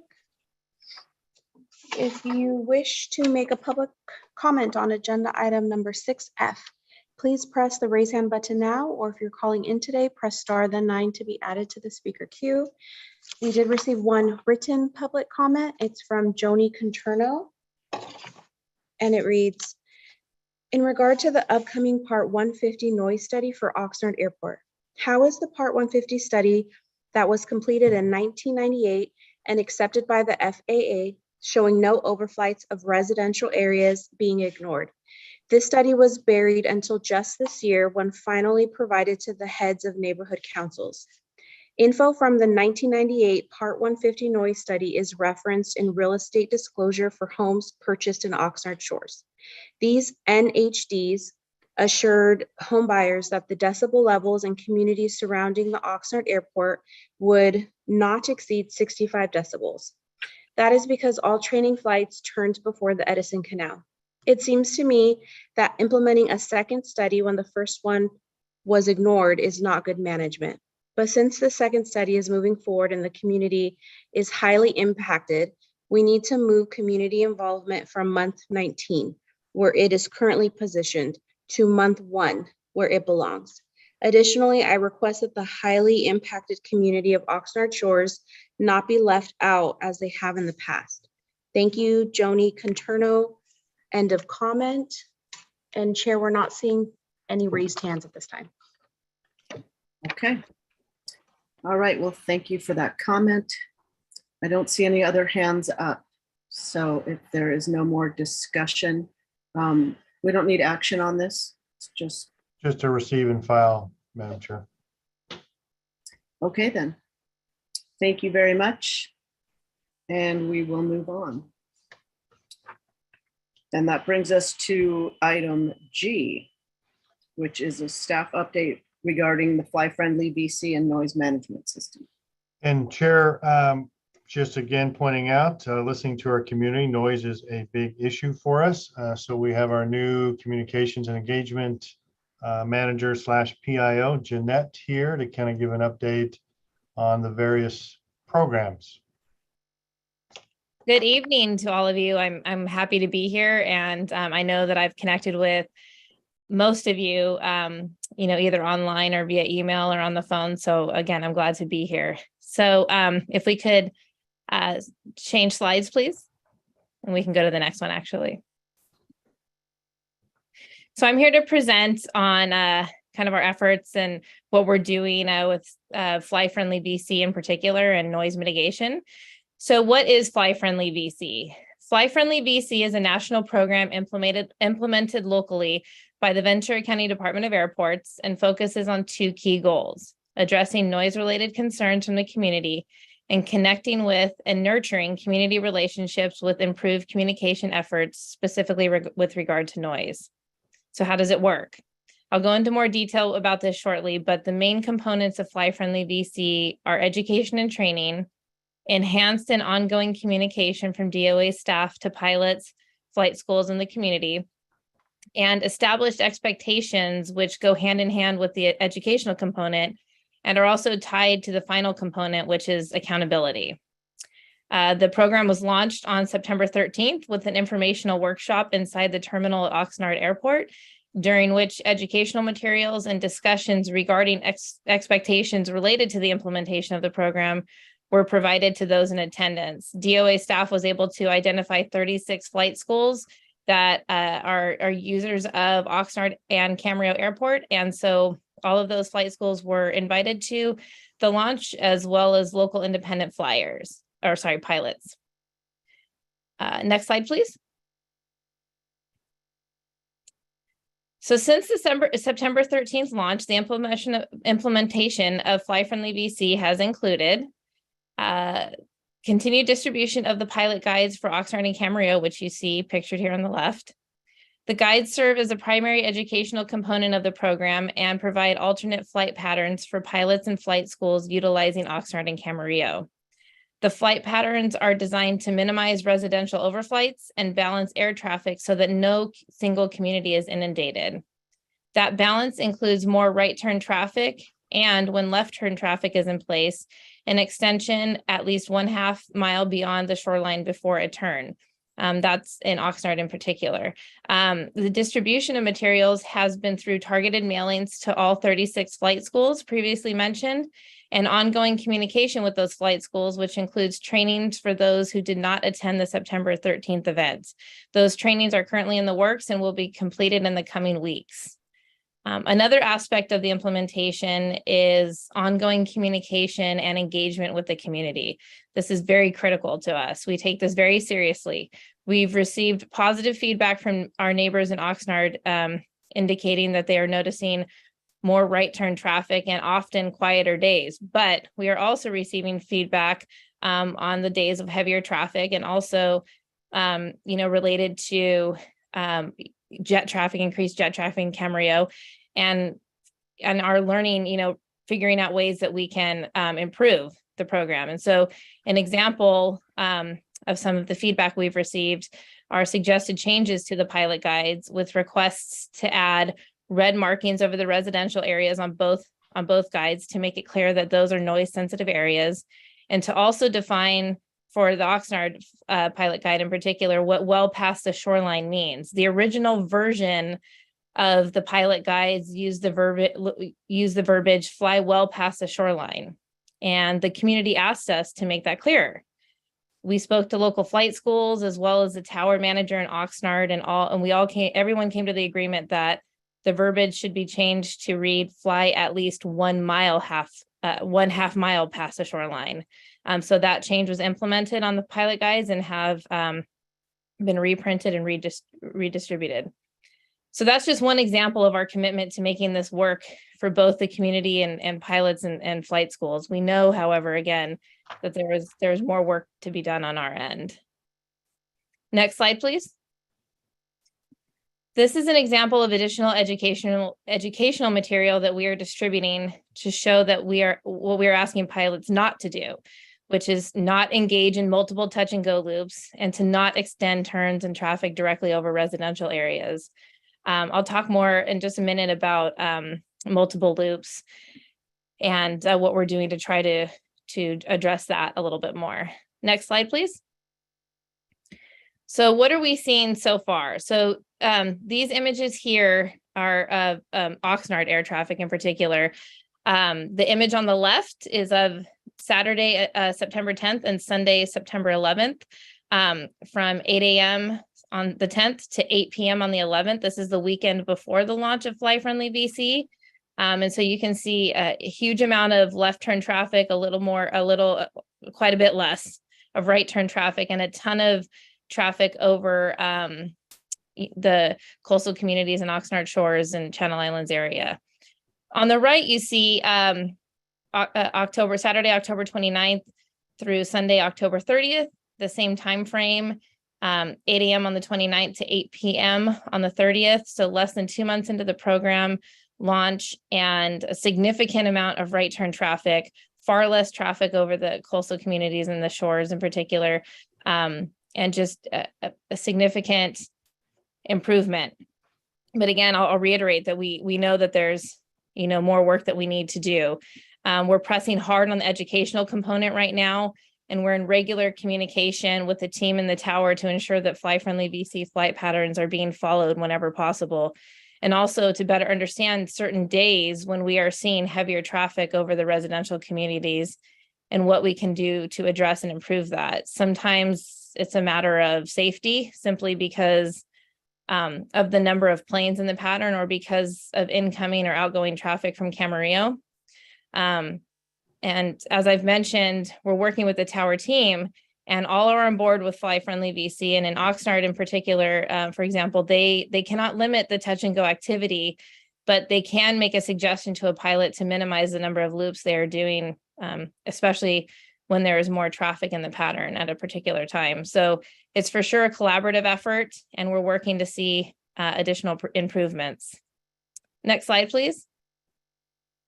So I'm going to introduce to those who are not familiar with it, because it's new, our Vector Noise Operations Management System, or VNOMS. So what is VNOMS and how does it work?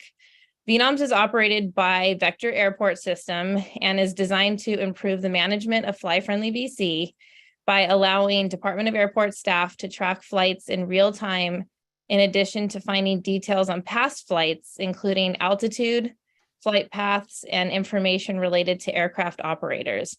It also serves as a single system to manage and report on noise comments from the community, making it a much more effective method for us to identify where we need to target our work. And with Fly Friendly VC, for example, we can see what's working and what isn't as far as the program goes, and where we might need to pivot to improve the program. Yes, this system is extremely helpful for Fly Friendly VC and for working with our neighbors in Oxnard, but it's also very helpful as we continue to work with our neighbors in Camarillo who are concerned with jet traffic and altitude, because again, on the back end, we are able to investigate these flights of concern in more detail and check the altitude and to ensure that all FAA guidelines are being followed. VNOMS helps us identify flights of concern and investigate overflights and altitude, as I just mentioned. So next slide, please. So our team has been working with VNOMS internally since October 1st and spent that month testing and training our team on the system. Last week on November 1st, we officially launched the public-facing elements of VNOMS, which allows the public to directly submit a noise comment and track flights. Once a noise comment is submitted, and as long as the date, time, and location are accurate, the system automatically ties that noise comment to a flight on the back end for our staff, and it's generally me, to further investigate that noise comment. And so if any of you were to go submit a noise comment and you put your address, date and time of that particular flight, again, the system would automatically tie that comment to a flight, and making it a pretty streamlined process for us.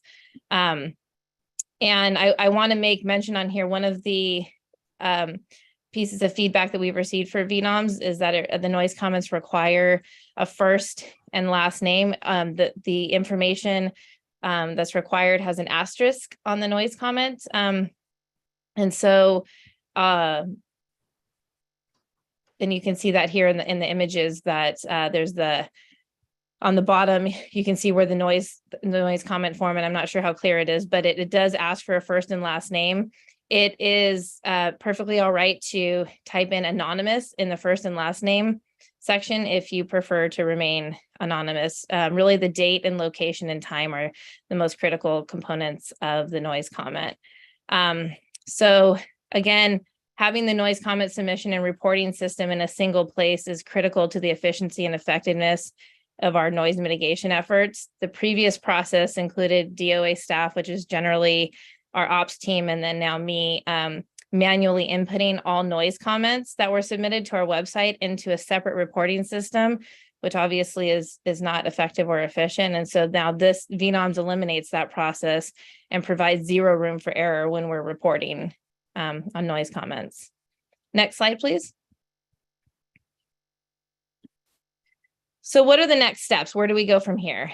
Ongoing education and training. That component of Fly Friendly BC is never going to end. We're going to be continuously educating and training the flight schools and pilots that we know operate out of Oxnard and Camarillo airports.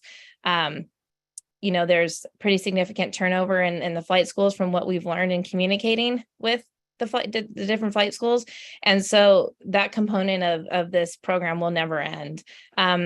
There's going to be increased engagement with flight schools and the towers in both Camarillo and Oxnard. That's already happening, and it will continue to increase. And increased community engagement. That's a huge focus of ours, as I've mentioned.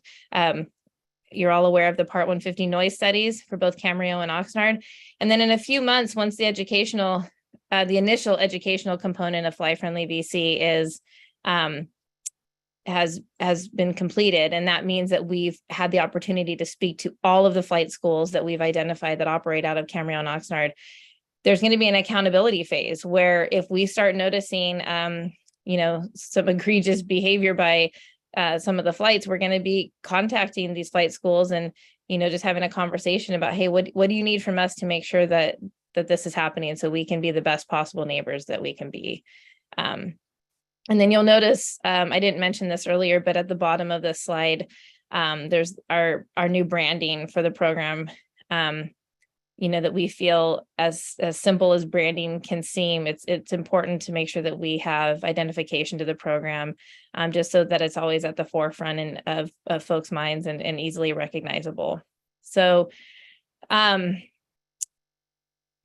community engagement is my background and my specialty. I'm not a pilot, but I am a communicator. And so, my focus is on making sure that we have open lines of communication with the community, that everybody feels like they are being heard and that we're responding accordingly. We are making updates to our website to make sure that it's it's easier to navigate and find information. Same with our social media accounts. We're on Twitter, Instagram, and Facebook, and we encourage folks to follow us. We're going to have an increase in flyers and other communication pieces available to the public. We really want to be a trusted source of information to the public. We know that trust has been lacking, that communication has been lacking, and that's really my focus, to make sure that folks know that we are listening. And if we hear a particular topic of concern, we do work and will continue to work to take the time and care to address those concerns, either with action that's already in place by the Department of Airports, or by stepping back and seeing what we can, how we might be able to pivot to improve our how we're addressing a certain situation or not. So we're listening. I think the biggest takeaway I've had in my career is that you have to always be open and willing to be edited. And I would say that that's the same with our, Fly Friendly VC. That's a perfect example. We are open to seeing how, if something's not working, how can we make it work better?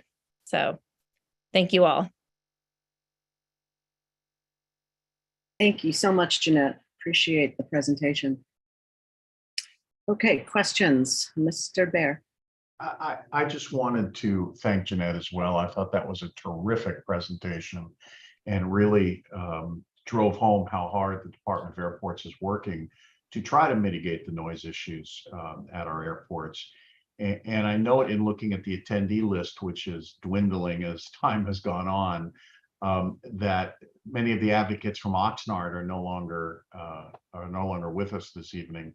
But I see Ms. Conterno is still here, and I hope she will commend Ms. Jeanette's presentation to her colleagues in Oxnard and urge them to take a look at it on YouTube when the video is finally posted, because I think it would drive home very clearly and very well how hard Jeanette and Director Freitas and the rest of the Department of Airport staff is working, not only to mitigate the noise issues, but how hard they're working to be sure that they're hearing what the public is saying. I just am very impressed and well, job well done.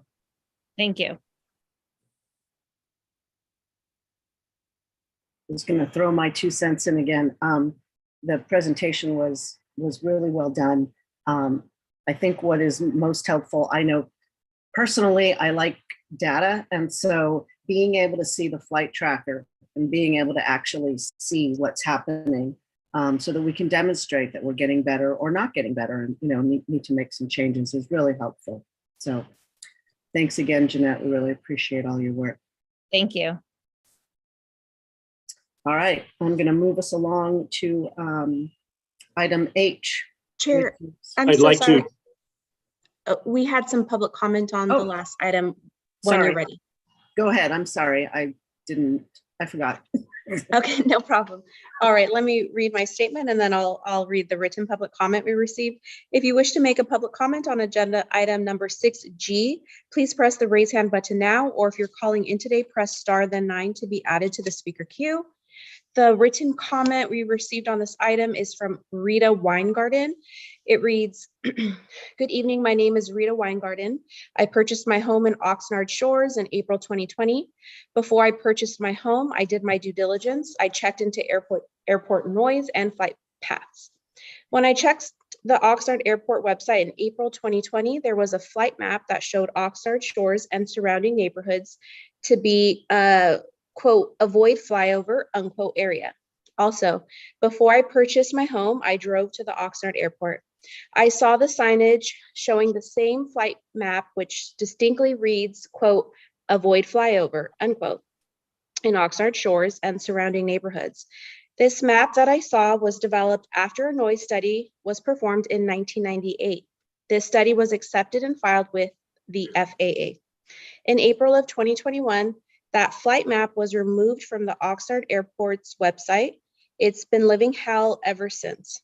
The noise from these small planes exceeds the City of Oxnard noise ordinance and the State of California Health and Safety Code 68000, which states that noise levels above 65 decibels is dangerous for one's health. The State of California Health and Safety Code 68000 is enforceable by law.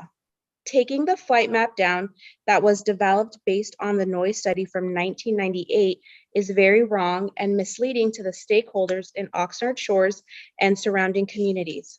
I can't understand why we are spending another $800,000 on a new noise study when the 1998 study was concluded and states to avoid flying over our homes. Thank you. End of comment from Rita Weingarten. And we will go ahead and promote Joni Conterno to a panelist.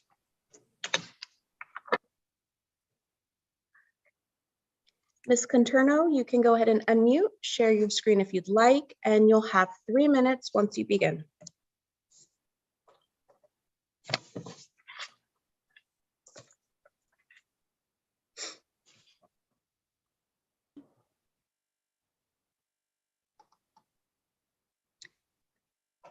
Still muted.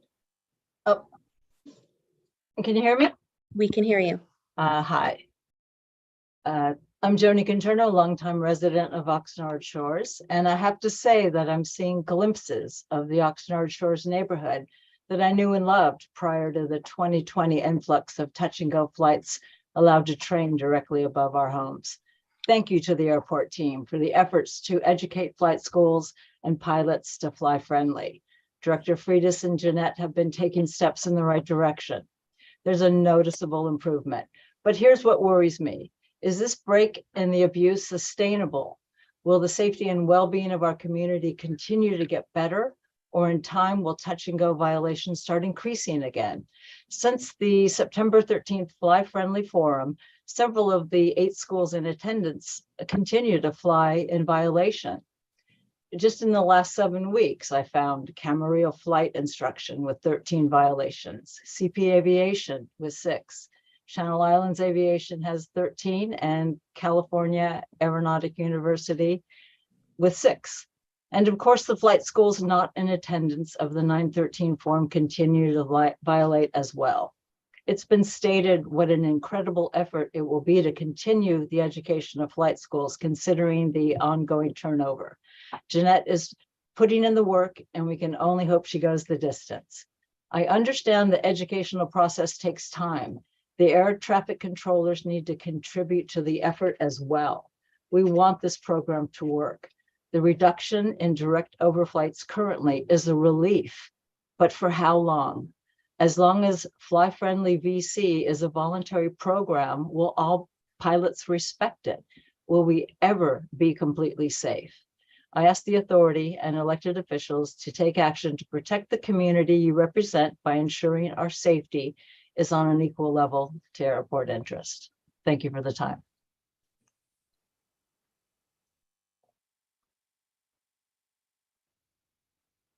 Chair Santangelo, we do not see any further hands raised from members of the public. All right. Thank you. And I see Ms. Councilmember Perello's hand is up.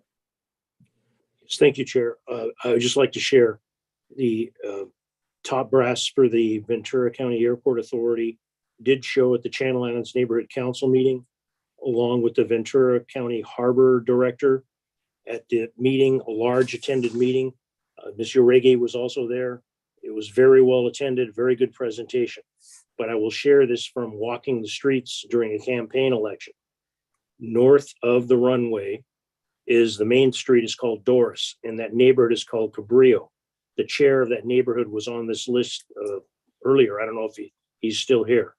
I do notice that more planes are turning right, but they are now going over that neighborhood. You may start getting some calls from that neighborhood. And it's from walking the neighborhood, distributing political stuff for a campaign. I normally don't walk in that neighborhood, but that's definitely noticeable. There is a big improvement. Chair, we did receive one more raised hand by Douglas Partello, and we're promoting him now. Great.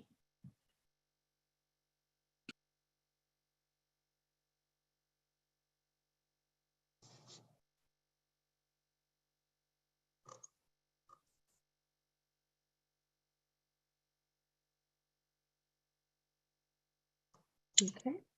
And Mr. Partello, please unmute. You can share your screen if you'd like, and you'll have 3 minutes once you begin speaking.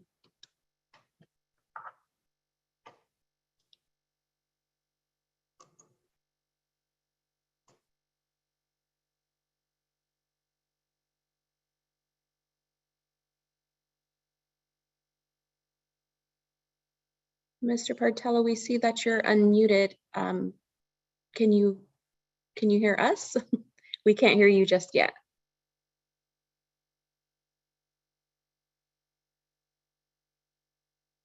Okay. On our end, you are unmuted. If you're speaking, we can't hear you. perhaps turn your speaker volume up.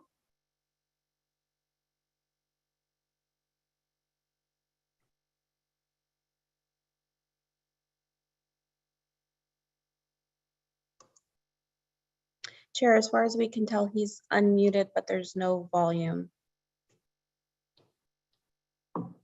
Okay, well, we'll go on, and if he is able to connect, we'll give him his 3 minutes. Okay, great, thank you. May I make a quick comment? If Mr. Partello isn't able to connect tonight, I would invite him to connect with me via email or phone, because we do want to make sure we hear his comments. So again, our lines of communication are open, and that's something we take very seriously. And so, with the community, as far as, I appreciate Rita and Joni's comments and yours too, Councilmember Perillo. And, we are always open to having meetings and discussions to, figure out how we can better understand the process on both ends and make it work. So. Thanks, Jeanette. Okay, Mr. Partello, are you there? Are you able to hear us? Nope. Okay. Thought I'd give it another try. Thank you. All right. Are there any other comments? Okay, I'm moving it along. That brings us to item H, which is an update regarding aviation leaded fuel. Madam Chair, this was another item that the community asked for an update. So we put it on the agenda working with the chair. I won't go through the whole report that I've attached, but in summary, combustion engines in the United States since the 1920s used lead in the fuel. That was phased out for vehicles, after about 75 years, about 1996. However, they have not found until recently a compatible fuel for piston aircraft because of the high altitudes in which they operate in very extreme environments. They obviously had to find the right fuel that would work in those engines. So they've found, come September 1st of this year, the FAA approved, and I want to make that point. It's the FAA that decides what fuels can be used in aircraft engines, nobody else. So September 1st, that was approved, and now it's a transition. EPA is also studying this issue, leaded fuel in aircraft engines. Expect to have out a report sometime in 2023. So we're expecting with that report will come a similar that happened with vehicle engines, a phase out period, because it'll take time for manufacturers, refiners to develop and produce this fuel in mass quantities and then distribute it throughout the United States. So that's kind of what is happening. We expect that that's going to take a few years to phase that out. Again, then locally, what are we doing? We are working with local or fixed base operators. You heard Channel Islands Aviation today. We have Golden West over at Oxnard Airport. We're working with both of those entities to try to bring that unleaded fuel option as soon as we can. You will hear the airport department in their annual rates and fees next time that comes up next year. We are going to ask for approval from the Board of Supervisors to waive the per gallon fee for those entities that bring in unleaded aviation fuel as an incentive to bring that to our airports sooner than later. So that's kind of a quick summary. Again, why leaded fuel is still with us. It's now, there is an answer to phase it out. And now it's just a process to get it into the system. It's a manufacturing distribution issue at this point, which will probably take a few years to fully be implemented in the United States. But we expect the EPA and FAA to set those timelines because they're the ones that decide that and dictate when and how that it must be mandated to be used. So I'm available for any questions if you have any. Thank you. Any questions? And I don't think we have public comment on this. We do have a hand raised. And I'll just read my final statement of the night. If you wish to make a public comment on agenda item number 6H, please press the raise hand button now, or if you're calling in today, press star then 9 to be added to the speaker queue. We will go ahead and try Mr. Partello again. And we also have one written comment on this item.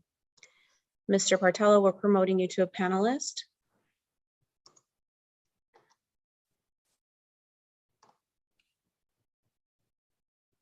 Okay, you look unmuted. If you can try to share your comment.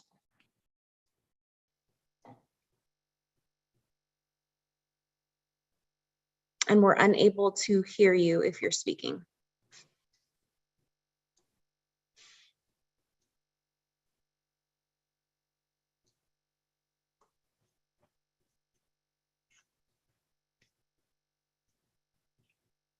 I'll go ahead and read the written comment, Mr. Partello, to maybe give you a minute or so to see if you can fix the audio. So the written comment is from Joe Gosland. It reads, "Good evening, my name is Joe Gosland. The EPA estimates that emissions from piston engine aircraft using leaded fuel account for about 70% of lead released into the atmosphere. This is leading to children all over the country being poisoned and harmed by this type of pollution. We all know there is new unleaded fuel available for use, and some airports are trying to adopt it. But as we have heard from one of the flight schools, it will take a long time for this to be accepted, as it is expensive and not readily available. It could be years before this new unleaded fuel is commonly used, especially at airports that use Oxnard for their touch and goes. Last month, the Long Beach City Council voted to explore ways to help speed the transition to cleaner forms of aviation fuel at their busy airport. Council members unanimously directed staff to work with city-owned Long Beach Airport and other stakeholders on a plan to reduce lead pollution from planes, citing particular concern for kids who live or go to school near the runways. There is no reason for Oxnard Airport to allow these lead-fueled planes to use our airport for touch and goes and further pollute our community. I would ask that the authority recommend an immediate ban of any piston engine plane using leaded fuel from touch and go training at Oxnard Airport." End of comment from Joe Gosland. And Mr. Partello, we'll check back with you one more time. We show that you're muted at the moment. If you can unmute and try to share your comments.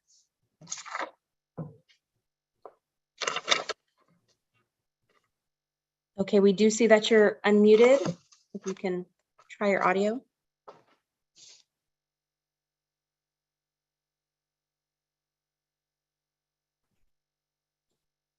Unfortunately, Chair, his audio continues to not be working. Okay. Well, we apologize, Mr. Partello, but hopefully you can reach out to Jeanette or to anyone on the authority with your comment. Okay. That brings us down to director's report. Madam Chair, I will go through the items. Quick updates. The Cahota or the Camarillo and Oxnard private hangar ground lease agreements previously mentioned. I think that we went through the first 7 volunteers to refine that. We are now setting up through an online scheduling process the remaining 210 or so members to get through the hangar inspection and then transitioning to the new hangar agreements. Our target is June of next year to get through all of them. Security cameras, both airports, the equipment is being delivered as we speak and still looking by the end of the year for the installation at both airports. Earlier you heard a question about self-fuel island. Avex is the company on the airport that operates the self-fueling. They continue to run into delays, supply delays with equipment and upgrades, but at this point are looking at mid-December to have that facility back up and operational. I do want to announce at Oxnard, we got a Streets Vintage event scheduled for Saturday, November 26th. Local artisans, some food, some local bands, that kind of thing in the parking lot at the terminal building. A little event and Entrepreneur of the Year award being given during the event. We had mentioned that there was going to be a new air traffic tower manager for Serco at Oxnard. That did not work out. So the current interim manager, Lee Westfall, continues to serve as the acting manager, which is great because he supports completely our new noise abatement program, and implementation has been completely supported by him and the staff. As you've seen, the right turns have been I have to recognize that the work that team has done to help us make that happen has been huge. I think we might have some photos. Colson helicopters, the fire helicopters.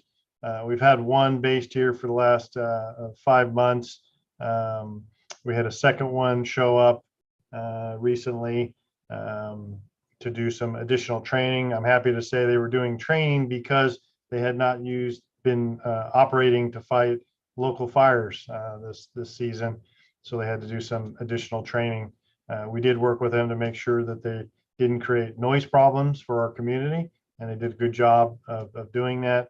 And we did get public comments that appreciated them being based at Camarillo Airport and serving our community. There is discussions that they may be based here in Camarillo 365 days a year come next year, which is good, again, for our community to have that emergency services in our backyard.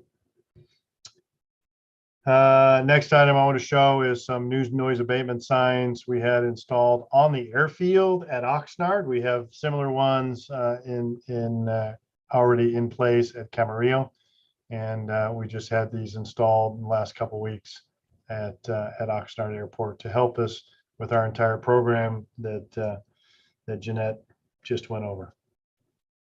And that is all that I have. Thank you.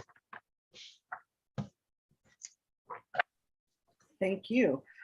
Okay, so reports and correspondence are here for us to read. So I'll move on to authority comments.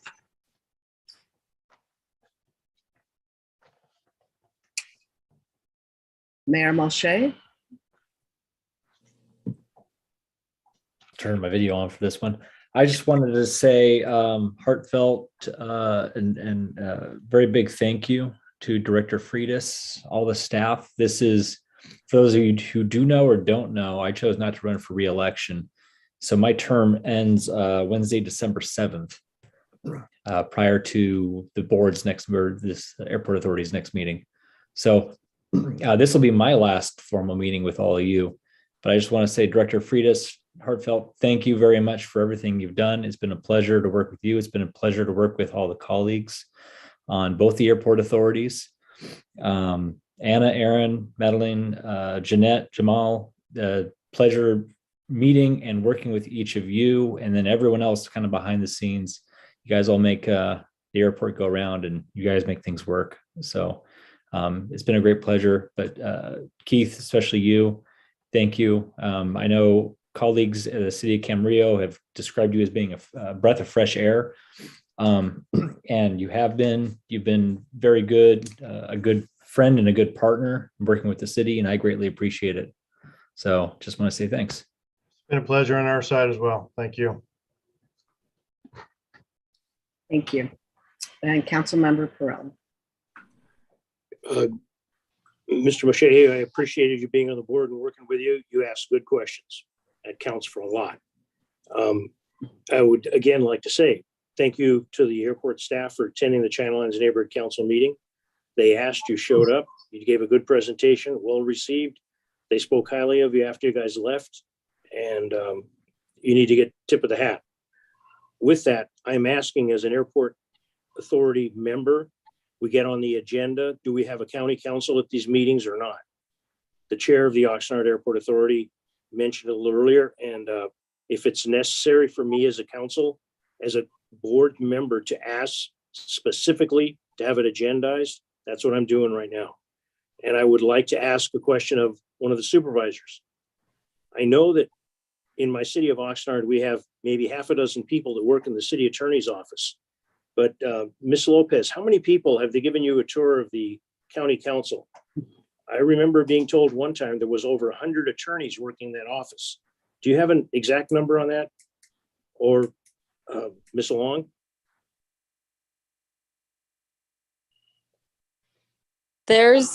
I don't believe there's that many, but I think we will be having a conversation with Director Freitas about your questions regarding county council presence, Mr. Perello. Thank you. Those are my comments. Thank you. Okay. I don't see any more hands up. Chair Santangelo, there is a member of the public wishing to speak on this item. Would you like to hear from Barb Filkins? I don't. No, that's because the agenda item are our comments, right? Perfect, thank you. Yes, thank you. Okay, all right. I don't see any more hands up, so that brings us to the end. I've got that our next meeting is December 8th. Is that? Madam Chair, we typically do not meet in December, usually go dark for December unless something pops up for an agenda. Okay.